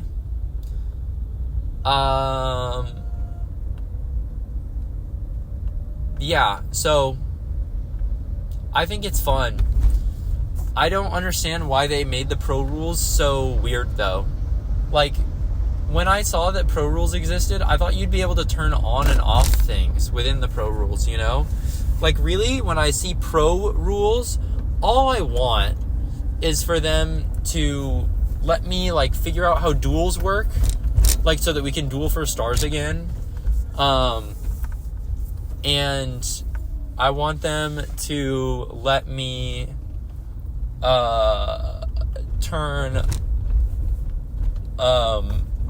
make bonus stars so that, like,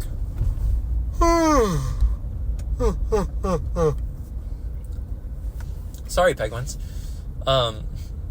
I want them to make bonus stars so that you can, like, see what they are before you start the game. So, like, you boot up, and then before the first person rolls, it's like, these are the bonus stars. Because that way you can play for them. You know, like, imagine it says, oh, on this, like, for this specific game, the bonus stars will be whoever uses the most items and whoever lands on the most red spaces. You know? Like, that might change the way that you play. I think that would be fun. And they taunted us. They made us believe that that's what we would get. And when I say us, I mean me. But instead, like, Pro Rules are their own thing, and they, like, really, like, very much change the way that the game works, it seems. The Jamboree buddies are fun, though. Because they're just, like, chaotic. And I like that you can steal them so easily. I think that makes it, like, goodness gracious. being able to steal the Jamboree buddies makes it so, like, they're not too OP. One thing that does annoy me is, like, you get to the Jamboree buddy on the board, and then,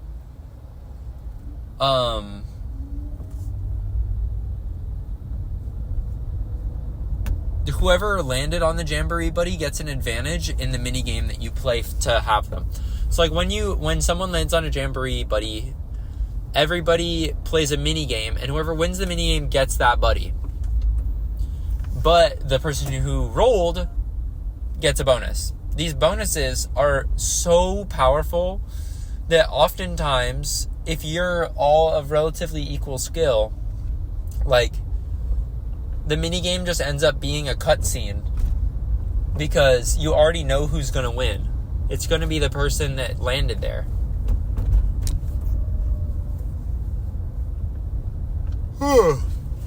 So, that's kind of annoying. That's kind of annoying. But other than that, I've really enjoyed it. I had fun on the shopping mall board. I had a lot of fun on the Wiggler board. It was very, like, milquetoast, but it was a fun one. It was just a good, like, this is Mario Party type board.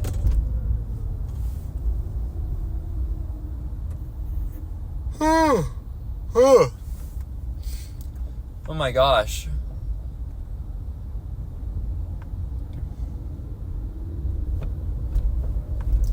This rush hour is really bad, man.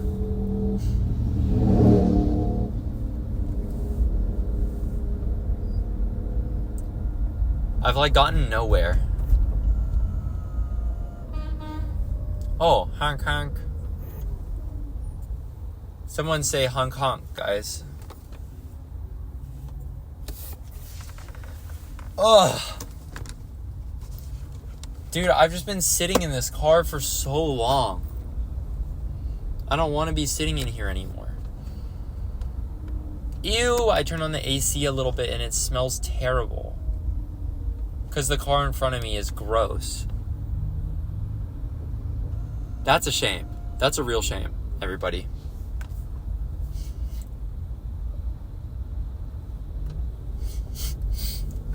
Yeah, so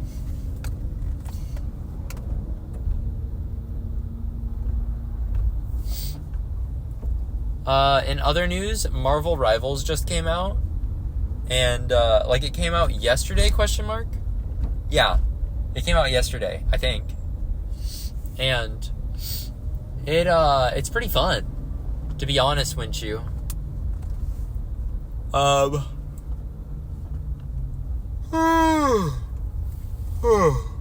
Goodness gracious, sorry. Yeah, Marvel Rivals came out, and it's pretty fun. You play as Marvel characters. Something that's cool is the variety of complexity of these characters. So, like, you have healers like Jeff, the land shark, where you just hold left click at someone, and then you can press E to make a bubble, and these bubbles just, like, will sit there, and then your team can go heal themselves on the bubbles. So, like, the healing basically does itself. But then there's another healer who, like, she shoots a laser and it ricochets off walls, and if it hits your teammates, it heals them, but if it hits enemies, it hurts them.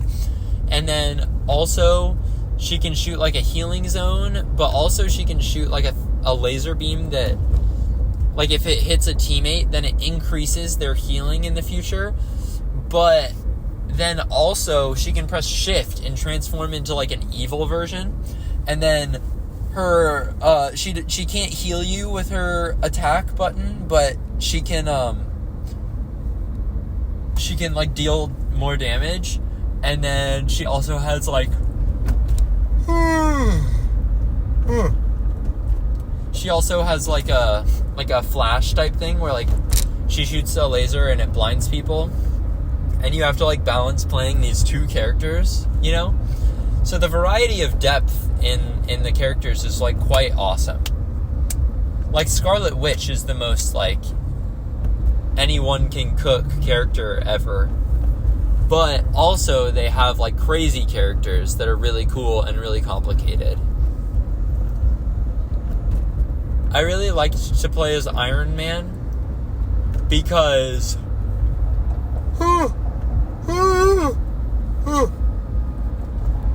I tried to yell during the second bit of that yawn. Oh my goodness. Oh my goodness. Oh my goodness. We're starting to speed up, everybody. Not fast, but we're speeding up a little. Oh my gosh. This person has an I Heart UCLA sticker on their car, and also a lot of anime girl stickers on their car. Oh man. That's a lot of anime ladies.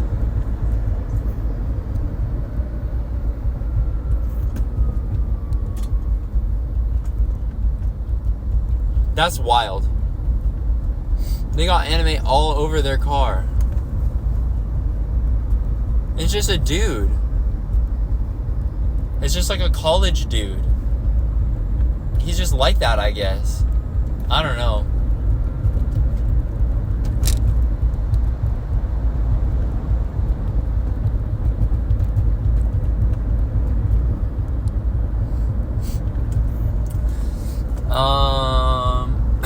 Oh, so my favorite characters to play so far have been Jeff, because like I really enjoy his like attack, and I enjoy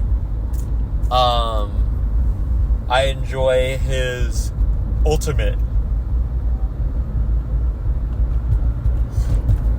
Jeff's ult is like, he sets a big area, and then everyone in that area, when the thing fires off, he eats. And then he keeps them in his mouth for like a couple seconds.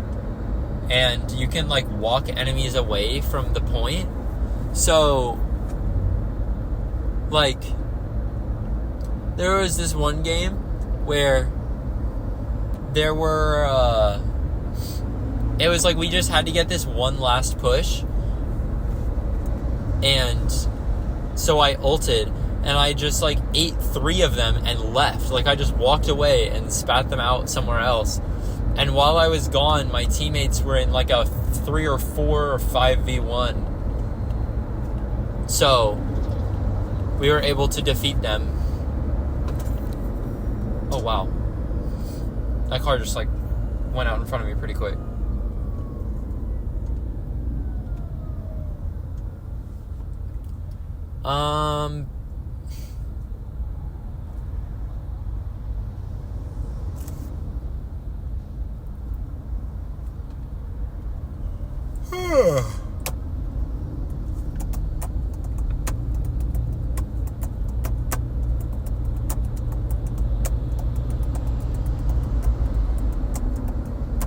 Wow, that car almost just hit me. They just like fully swerved into my lane. That's pretty crazy. That's pretty crazy.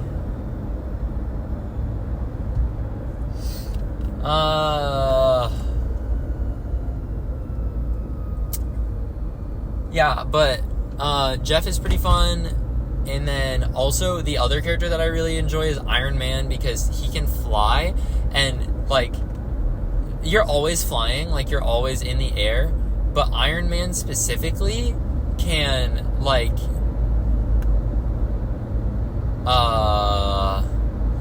he has like, if he presses shift, then he flies really fast. Not every character flies, obviously, but Iron Man, if you press shift, he turns into like super flying fast quickly mode, and then he goes and you can fly away from danger. And then you have your like normal left click fire that like shoots explosive bursts to try to kill people, and then you have a right click move where you shoot like a close range laser, and it's so cool to shoot this laser. It actually is so cool.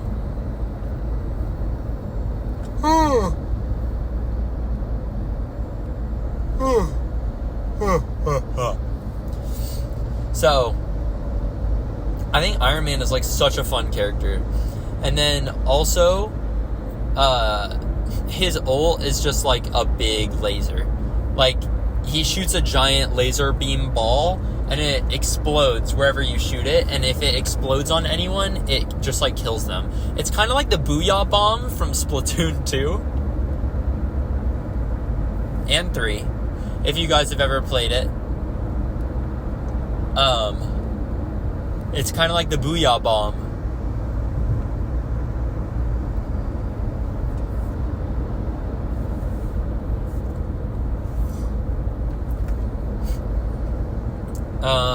Sorry I keep yawning, y'all. I keep thinking about, playing Rivals and the Dandadan opening. Like, these are my two things right now that, like, I can't get out of my head.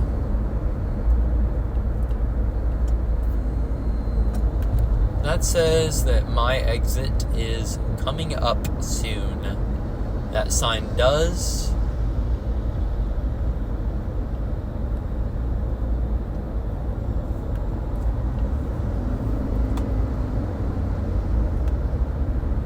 Alrighty then.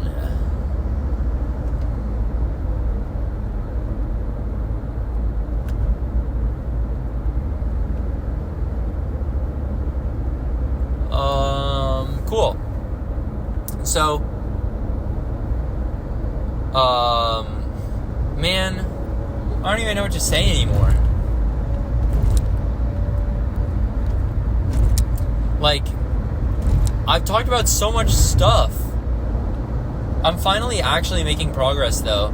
Like, as I'm talking, the time that it says I have left in my drive is decreasing, finally. Because it wasn't for the longest time. I gotta get over. I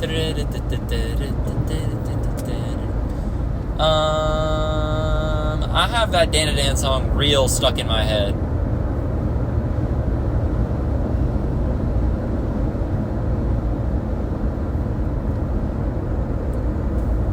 Well, it looks like I'm in the right lane. It looks like I've done well.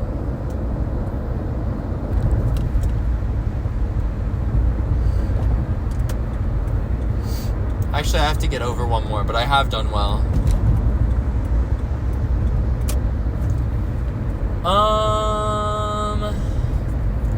So another thing that happened recently that's pretty funny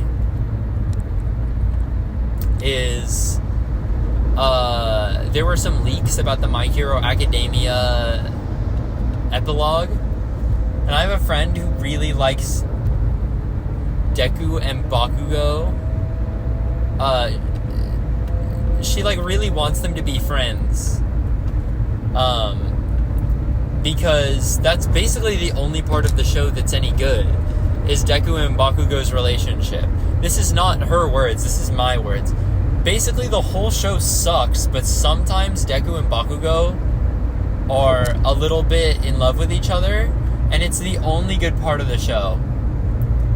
So, this epilogue confirms that basically they never hang out anymore, and also Deku gets married to some girl, and Bakugo wingmans for him. And so, a lot of the little anime sphere, oh my lord, the traffic. I'm driving into another just completely screwed traffic heap.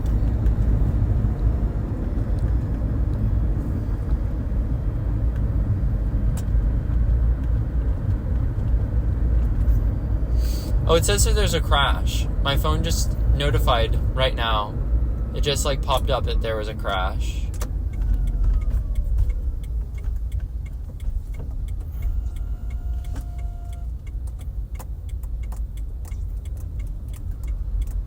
Well, there's a yellow Tesla over there. It's like bright yellow. Okie dokie. I guess there's a crash somewhere here that's causing everybody to halt. My phone says, as I'm like literally going like 4 miles an hour.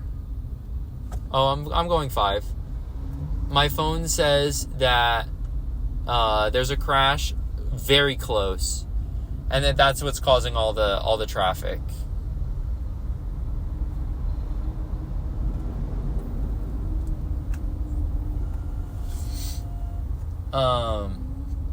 Y'all, I need to eat. I'm hungry. Like, I didn't have dinner. I just ate that popsicle. It was really yummy, by the way. I'm a big popsicle fan. But more specifically, I'm like a fruit bar fan, you know? Like when you get the strawberry popsicle or the mango popsicle, like, man. The strawberry popsicle, when it's got bits of strawberry in it, is so good. It's so good when you eat a strawberry popsicle with bits of popsicle in it.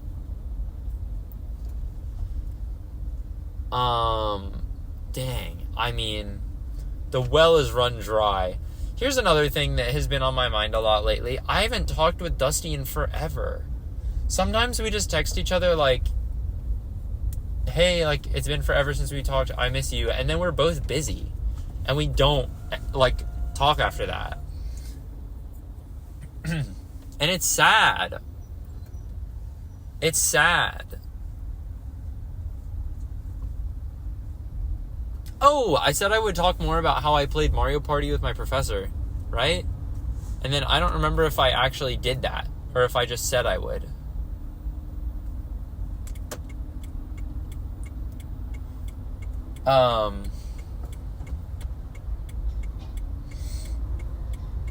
So, yeah, sorry, I was just merging. I went to go play Mario Party with my professor because he's, like, sick. He's so cool.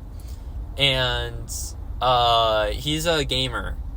His favorite game ever is Fire Emblem Three Houses, followed by Persona, parentheses, the series, followed by Shin Megami Tensei, parentheses, the series. He really likes, like, narrative games, which is the opposite of me. I really like gameplay games. So, like, I'm playing games like Super Smash Bros. Melee, Rivals of Aether 2, Celeste. I'm playing Mario Galaxy 2. I enjoy Mario Galaxy 2 more than 1.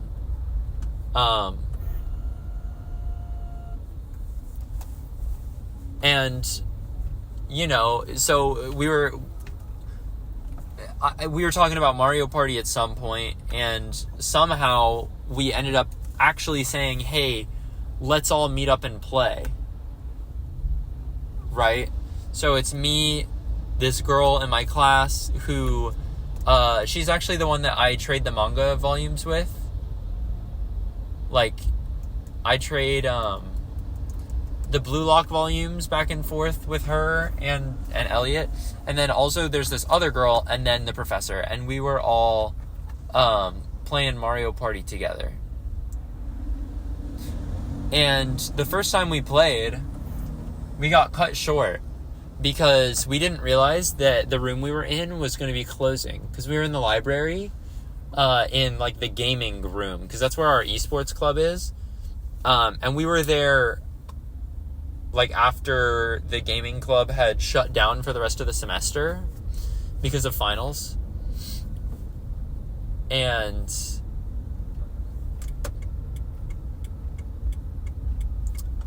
sorry, this is a little annoying merging zone.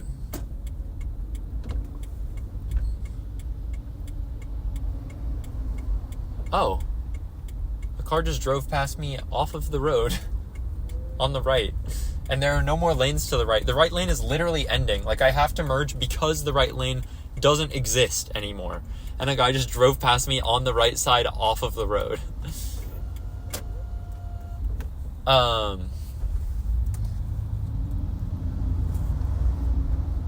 But yeah, so we figured we were all going to play Mario Party together, and we finally actually got it going.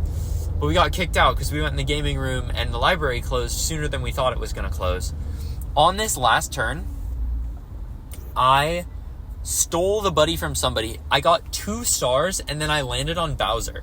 So when I landed on Bowser, because I had the buddy, the Bowser activated twice. It was crazy. And the first time I lost all my money, and the second time it was Bowser Revolution, which is like the communism thing where everybody, like all the money gets pooled and then distributed evenly to the 4 players. So I made out like a bandit. I got 2 stars, lost all my money, and then equalized everybody else's money. So I got a bunch of money and then like made it so that everybody was poorer. And I wasn't at like a financial disadvantage for purchasing 2 stars, and nobody else had that much purchasing power. So it was like a perfect game. And then we got kicked out. Excuse me.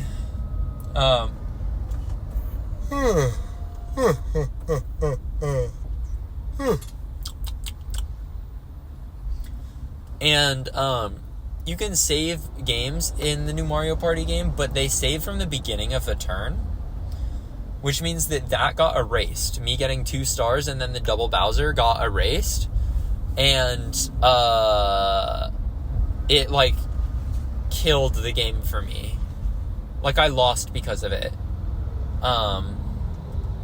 Because I did really well. I won a lot of mini games and I got a lot of coins, but I ended up not getting enough bonus star at the end, and I lost by 1 star. Like if I had 1 more star, I would have won on coins, and that 1 star was taken from me from the books, or not from the bookstore, from the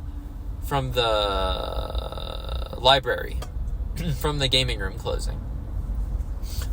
So that was fun. And then I found out that one of my friends is like pretty competitive, because she was like frustrated when she was losing, you know?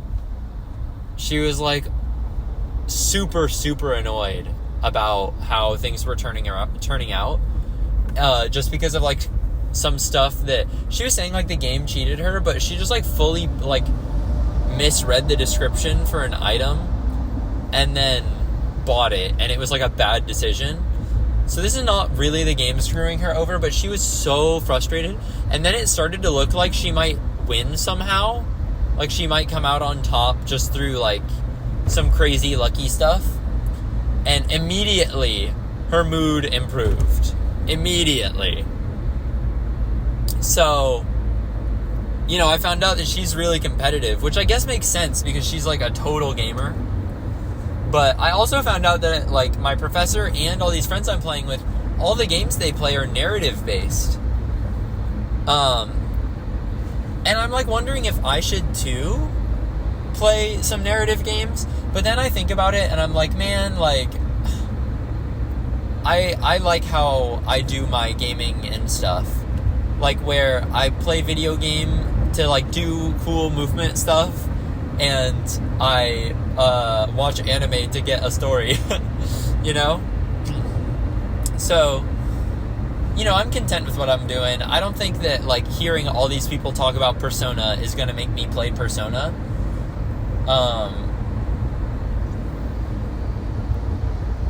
So, yeah, I mean, that's where I'm at with that right now, is I played the Mario Party game, and I got second. I lost by 1 star. And then after that, we all went to the on-campus place to eat. And the girl that did not... Like, the girl that... So there's the girl that, like, I borrow the Blue Box manga with. And then there's the other girl. The other girl, she has like infinite meal plan money left. So she just treated everybody, and I got my lunch. I got a burger. I got a Beyond Burger and soda, like a squirt. I don't know if y'all have had a squirt soda, but it's okay. It's all right.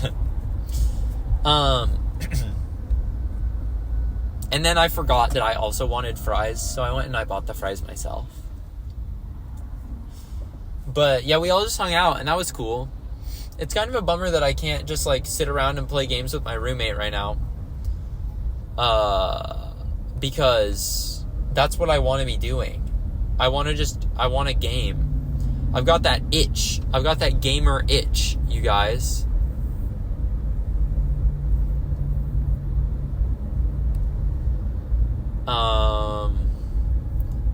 Oh my gosh. How on earth am I supposed to fill all this time? Like, usually at least there's a game that I can talk about. Man.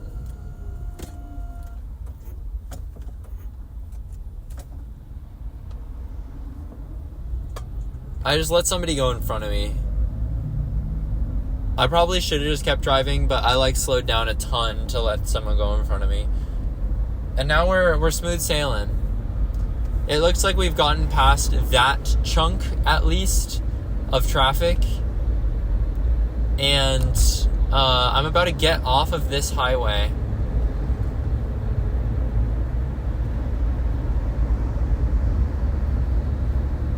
And onto another. That part of the drive was my least favorite. The one that I just went through with y'all.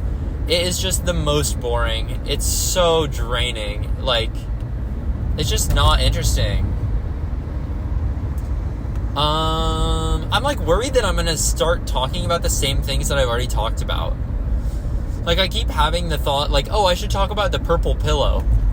But, I've definitely already talked about the purple pillow. I was just thinking that, I found out that it's really expensive. But I think I already said that I found that out on the PEGCAST. You know?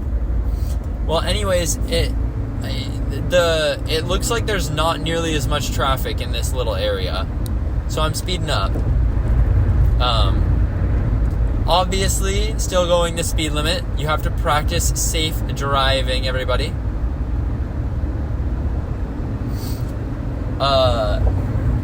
You have to practice safe driving, and everybody knows it.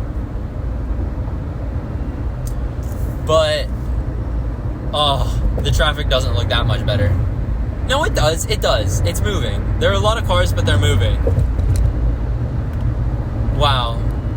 We're going at roughly the speed limit.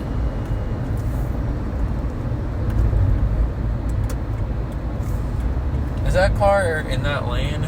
They're not. Let me get over. Hooray! Okay, I have to get over again. I have to get over again. And I'm doing it.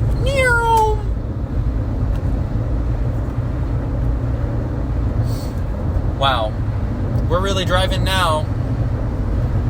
When I was a kid, I had this PC game that was on a DVD. Or not a DVD, I guess, but it was on a disc. Maybe it is a DVD. It probably is. But it was a video game stored on a disc. And you would put the disc into your computer.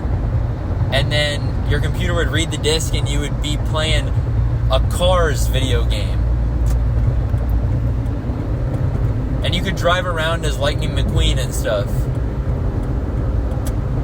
And that was pretty cool. I liked that because I was obsessed with cars as a kid. Not vehicles. I mean the movie Cars. I was obsessed. It was so bad that if I watched any movie that wasn't Cars, I would cry. But now that I'm saying this out loud, I think that is a little bit neurodivergent of me because that was the case through third grade. In third grade, we watched The Little Mermaid, and I cried. And I tried to hide it from everyone because I was just so overwhelmed by the thought of a movie that wasn't Cars. I was used to Cars already. But The Little Mermaid was so overwhelming to me because it wasn't Cars. Not because The Little Mermaid was particularly overwhelming, but because just straight up I could only watch Cars. So, that was maybe a little bit embarrassing. And then later we watched Totoro in class in third grade. And I just didn't fully watch it, I think. I watched some of it, but then I also just tried to focus on other things. My friend in that class had a giant Pikachu plushie. So I was just looking at his Pikachu plushie and I'm like playing, like in my imagination, I was like imagining Pokemon battles and stuff. Guys, I want a cutie fly in real life. I want to hang out with Raichu, Dedenne, Cutie Fly, and Poliwhirl. That's 4 Pokemon that I have 100% that I would want on a team. So I'm actually increasing my count. Like, there was a PEGCAST before where I was like trying to figure out what Pokemon I would want. Oh, and Elekid. Wait, that's 5. That's 5, dude. Because Poliwhirl and Elekid are both like little homies. And you know, usually I don't want to like double up on ways that you would interact with a Pokemon, right? So like Raichu is like my buddy. He's my bud, my pal, right? If you will. If that like just, I'm sure you can imagine what I mean when I say that. Like Raichu would be my pal. He would be my buddy. And then Dedenne would be like my little cute pet that sits on my shoulder, right? And like those are our relationships. And that's not to say that I love them differently. Like I love them both as the individuals that they are, and not just like how people that have poodles love their poodle. But like that's how you interact with them. And I don't want to also have a Pachirisu, because then like both of these Pokemon will be fighting for shoulder space, you know? And I don't want 2 buddies, because then it's like, what's up, bud? And then you like dap them up, and then friggin' Riolu or whatever, or Lucario, not Riolu. Riolu's a little guy. He's a little dude, I should say, not a little guy. He's a little dude.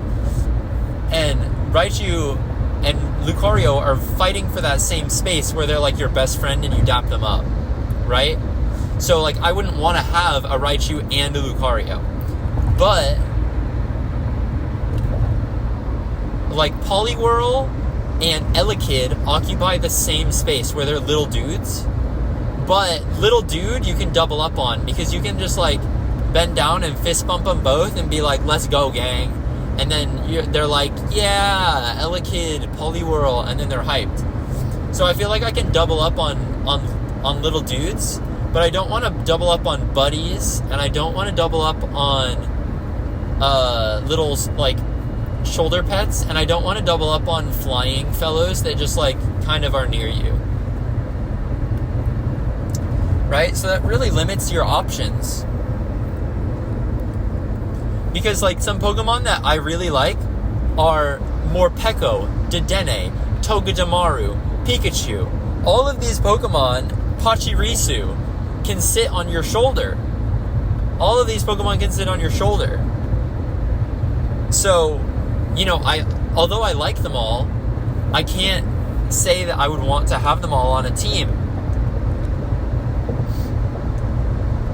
And I don't want to pick Pokemon based on their like utility, you know? Like I don't want to pick a Pokemon because they can teleport. I don't want to pick a Pokemon because they can fly. Like, although it would be very helpful, if there's a Pokemon I really like that also can do those things, then sure, right? Like Raichu can learn teleport.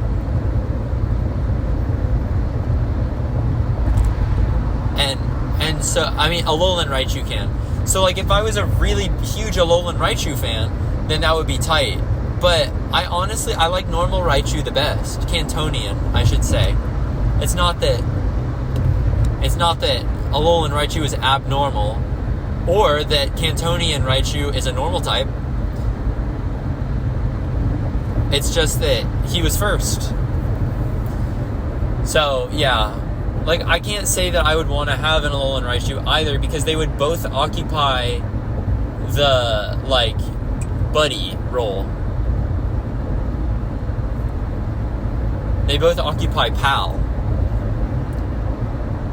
So, thinking of other Pokemon that I would want to hang out with is, like, quite difficult. But I feel like a Pokemon like an Arcanine or a Stoutland or a Bouffalant or a Gogoat or a Sawsbuck, or a Weirdeer, Pokemon like that are like large quadrupedal fellows that you could like ride on, but not the Pokemon ride on. Oh, I feel like those kinds of Pokemon like are really fun, and there's like an aspect of love to it when it's like, let's go, and then you put all your Pokemon in their Pokeballs except for like your running guy who's really fast and you can ride on him, like Arcanine, you know? But I don't know that I love any I don't know that there's any one Pokemon that I like enough to really do that for, you know? Like, I think Raikou is cool, but I don't think Raikou quite occupies the same space in my head as these other Pokemon. Like, Raikou is really awesome, and I want to, like, see him battle and stuff. And I like his electric moves, and I like how he looks. But I don't, like, particularly want him as a pet. I got a merge, but it's a little hectic.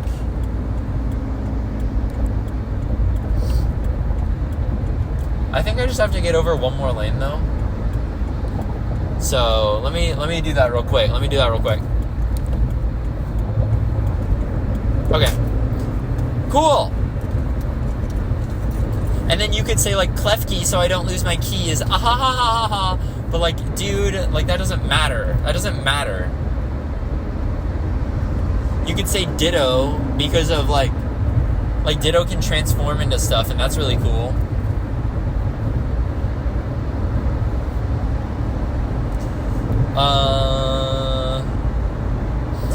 You could say Fido because he's a little cutie. Yeah, but he's like a baby type guy. He's a puppy. Then he'd evolve into Darkspun. And, like... Wait, who does Darkspun overlap with? Like, nobody, because he's just a dog. I'm not that interested in having a Darkspun. Especially because, like, I don't want to have thoughts about eating a Pokemon. But Darkspun looks so yummy. You know? I wouldn't actually have thoughts about eating him. But you get what I mean, right? Like, I don't want a Pokemon that smells like yummy food. Unless it's like they smell like berries. In which case, it's okay.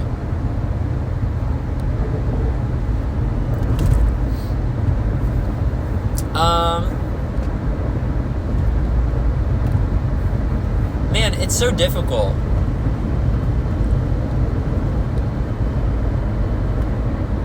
Because, like, all these Pokemon that I love, I feel are, like, in similar roles. Oh my god, I almost just got crashed into. This guy just drove across 4 lanes, and if I did not honk, he would have hit me. Like, oh, it happens all the time. It happened when I was driving to Micro Center with Kai. I almost got crashed into twice. Really 1.5 times. Like, once it was just like there was some dangerous stuff happening, but once I almost got hit. And, like, I don't understand. I feel like this happens to me a lot. And when I was driving around in Irvine last time, too, like, that is crazy. And also, that car was so expensive. That car was so expensive.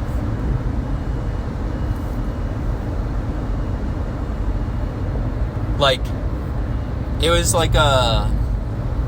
I don't even know what kind of car it was, but it was like it was a sports car, you know? I don't remember what kind of car it was because I was more focused on not letting them hit me. But yeah, they just straight up drove across 3 lanes. Like, they were in the 3rd lane from the right. So there's their lane, and then one to the right of that, and one to the right of that. And to the right of all those lanes is the exit they were trying to get off of. And they just did all of them. And the exit had already, like, basically ended. Like, they barely made it. And if I didn't, like, slam the brakes and honk, they would have hit me. Because they, like, moved out of the way when I honked. Man.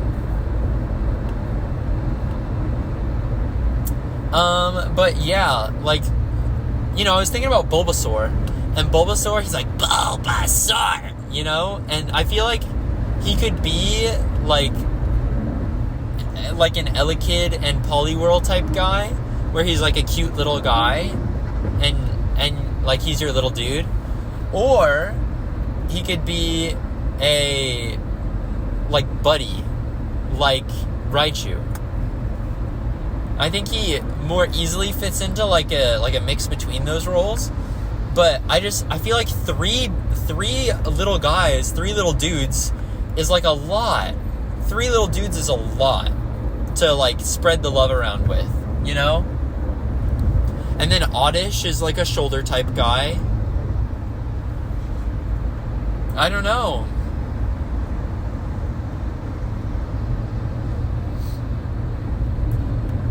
It's so difficult to figure out 6 Pokemon that you would want to hang out with.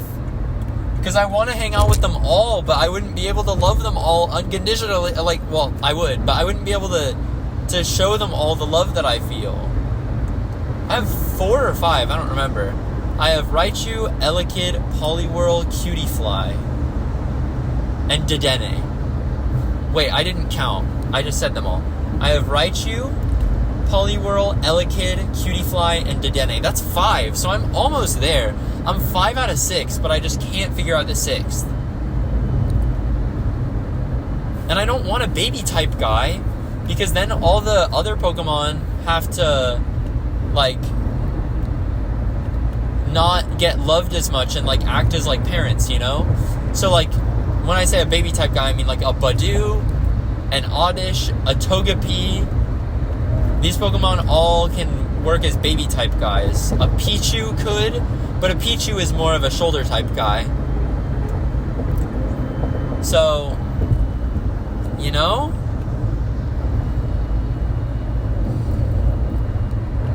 Huh. Maybe there is, like, a rideable Pokemon that I'm forgetting.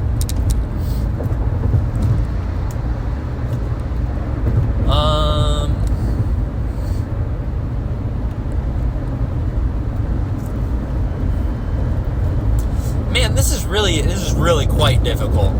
Like, there's Mudsdale, there's... Wait, are there any horse Pokemon? Other than, like, Mudsdale?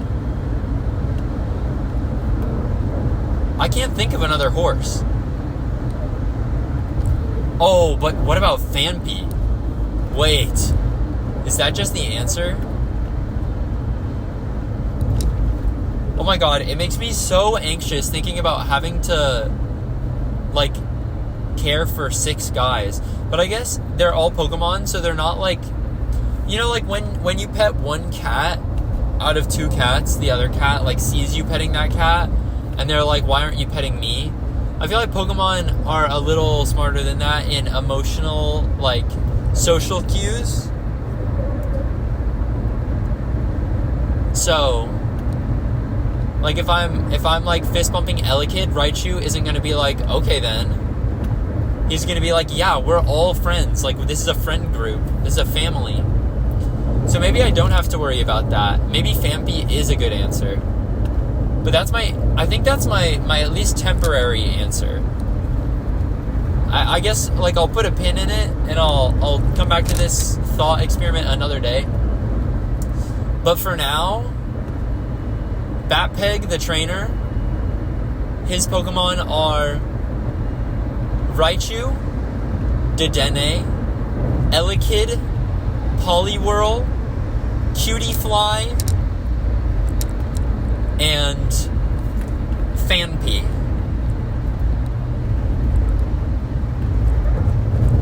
Wow. I can't believe I figured that out. That was really hard.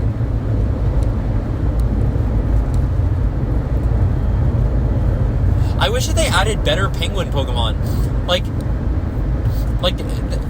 actually, I can't say better. they only have 2 penguin Pokemon, and they're both bangers. They got Delibird, and like Delibird is awesome, right? We can all agree Delibird is super cool. Little Santa penguin guy. And then they also have Ice Cube, who's like that penguin who has a big ice cube on his head, and it like takes a hit for him, and then the ice cube goes away. So they do have good penguin guys. I just wish that there were more. Oh my gosh, Piplup, Prinplup, and Empoleon. Those are great guys. Piplup's like one of the best guys ever made. Wow.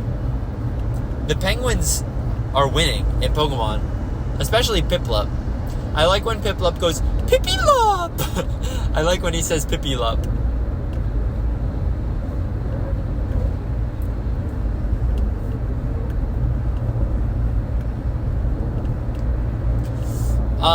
I guess the problem with making penguins is that they like basically all have to be water or ice type, you know?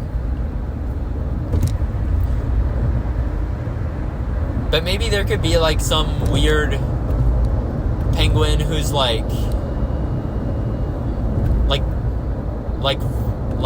he could be rock type. Oh, and I don't know if you guys saw this, but in the Pokemon like Giga Leak, there was one beta Pokemon that was leaked that was supposed to be like the natural prey of Spheal. So Spheal is like that little sphere seal guy, and he has dots on him that makes him look like a bowling ball, although they're less pronounced now than they were in like previous iterations of his design. And there used to be a bowling pin penguin Pokemon that was like the natural prey. Like Spheal was the predator of this bowling pin penguin, because he's like a bowling ball seal. And I thought that was so cool. I'm really sad that they didn't include him. And I like the bowling pin penguin anyways, because they waddle. Like penguins waddle. So when they move, it looks like a bowling pin getting knocked over a little bit. Or they could just do like a like they could model a penguin Pokemon after Pesto, the giant baby penguin who is all fluffy. And they could just do a big fluffy penguin type guy. And he wouldn't have to be water or ice. In fact, they could make him like, his whole thing is that he's warm. So he could be like a fire type, you know? Because he's all warm and cozy. He like huddles up, he gets all cozy like, and he uses flamethrower. That could be cool.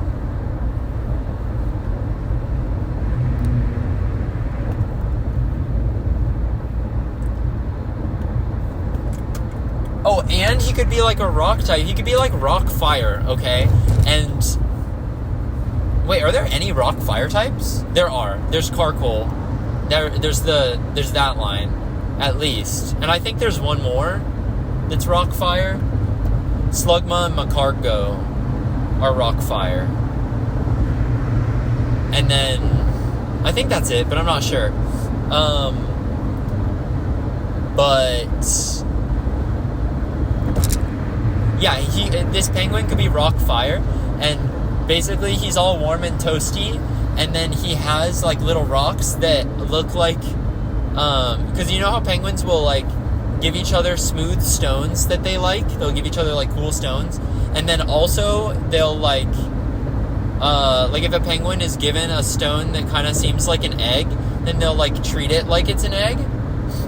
So you could have like a penguin and his thing is like warm rocks, and then like when he gets really angry, they're more like hot coals, you know? And then you could give him like a signature move, because they love to do signature moves. You can give him a signature move that's kind of like Solar Beam, but it's a fire type move where he like heats up the rocks and then he like shoots them at you. And I say Solar Beam because it like takes 2 turns.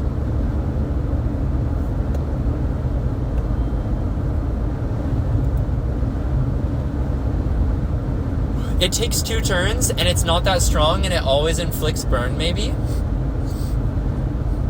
I say not that strong. I mean, like, it's like a 80 base power move, maybe? We're not looking for something that is, like, going to be used literally all the time. You know? But, like, that seems like it could be a cool tech move. I don't think that anybody would use it literally ever. It seems just kind of bad. Because, like, if you're trying to burn somebody, then you're just going to do it in 1 turn with, like, Will-O-Wisp. And it's worth the risk of missing. But then because he's a penguin, maybe he gets, like, a couple water-type moves. You know? Like, he could do Scald. Because it's, like, a warm water-type move. Because he's a warm penguin. I really like this idea. Guys, if anybody wants to make this penguin a reality, you can give him a name and you can draw him and then tag me in it.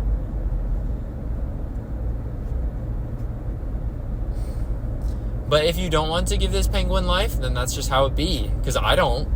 So, you know, like, I can't blame you. I don't want to put in the effort required to really, like, see this penguin idea through. But I really like him. A fire rock penguin. And he's just all warm and toasty. Wow. Well, everybody, once again, I started to blab about Pokemon. And the rest of the drive happened while I did that. And I didn't really notice, just because I was talking about Pokemon again. And there's just always more to love about Pokemon. There's always more to love about Pokemon. This has been freaking Yawnpeg, this episode too. Keep yawning all over the place. Yawn, yawn, yawn. Here comes another.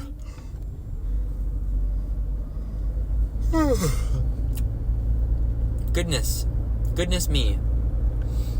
Well, I'm very, very hungry. So, I'm excited to eat food. Guys, you know what I have discovered, again, is so awesome? It's like Special K cereal. You know? The Trader Joe's one exists too. Just like any red berry cereal, where you're just like, the cereal is just like bran with strawberries in it, basically. Dude, it's so yummy!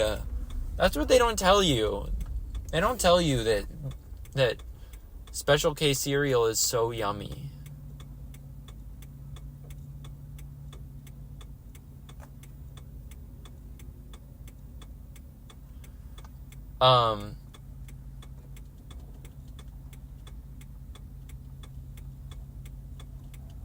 Yeah, so I'm just thinking of all the foods I could eat, man. There's so many of them. And some of them probably would not take that long to make. But I'm excited to talk about that with my girlfriend. And I'm excited to see her. I'm so excited to see my girlfriend. I'm so freaking excited. Yee! Oh yeah. I'm so close. I have 2 more left turns and I'm basically there. I'm so excited. It's gonna be so much fun. Oh, yeah. And I'll be even more excited once I have some food in me and I can feel normal.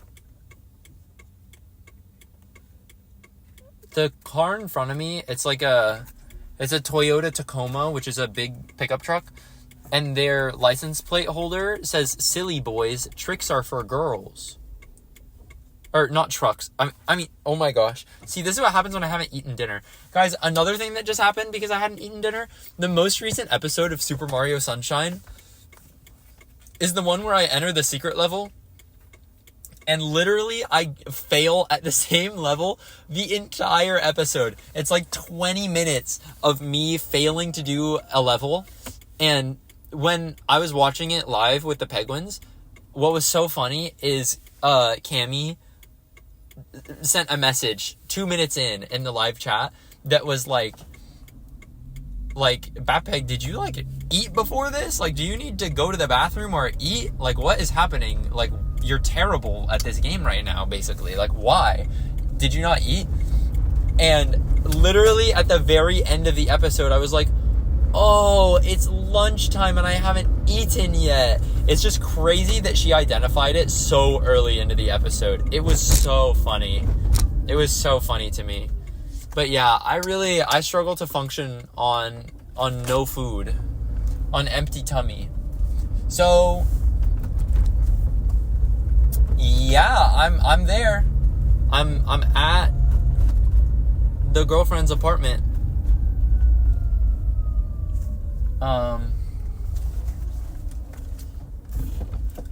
I'm pulling into the parking lot now,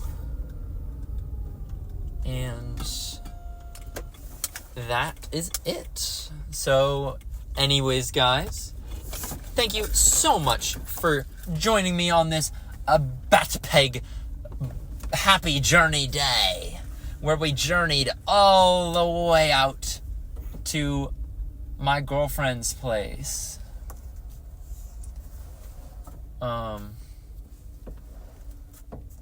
Nice. Sorry for the hesitation. I'm lining up my car. Okay. Anyways, guys, that's going to be the end of this episode. Like, subscribe, do all that great stuff. And yes, goodbye.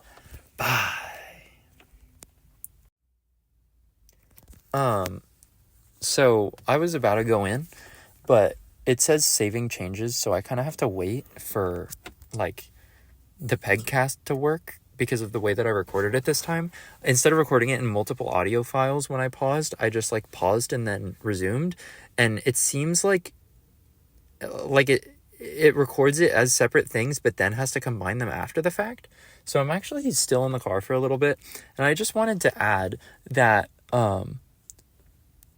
sometimes I hear that Maya likes the videos that I make, and she's like, wow, how can he just, like, talk for that long? And that keeps me going, man. I'm a big Maya fan. To hear that Maya is a Batpeg fan? Oh my goodness. It's so exciting. It's almost done saving changes now, though, according to the little spinny pie chart looking download thing. So, I'm gonna go. Bye, Penguins. Have a good one. Like, subscribe to all the good stuff, and yes, goodbye.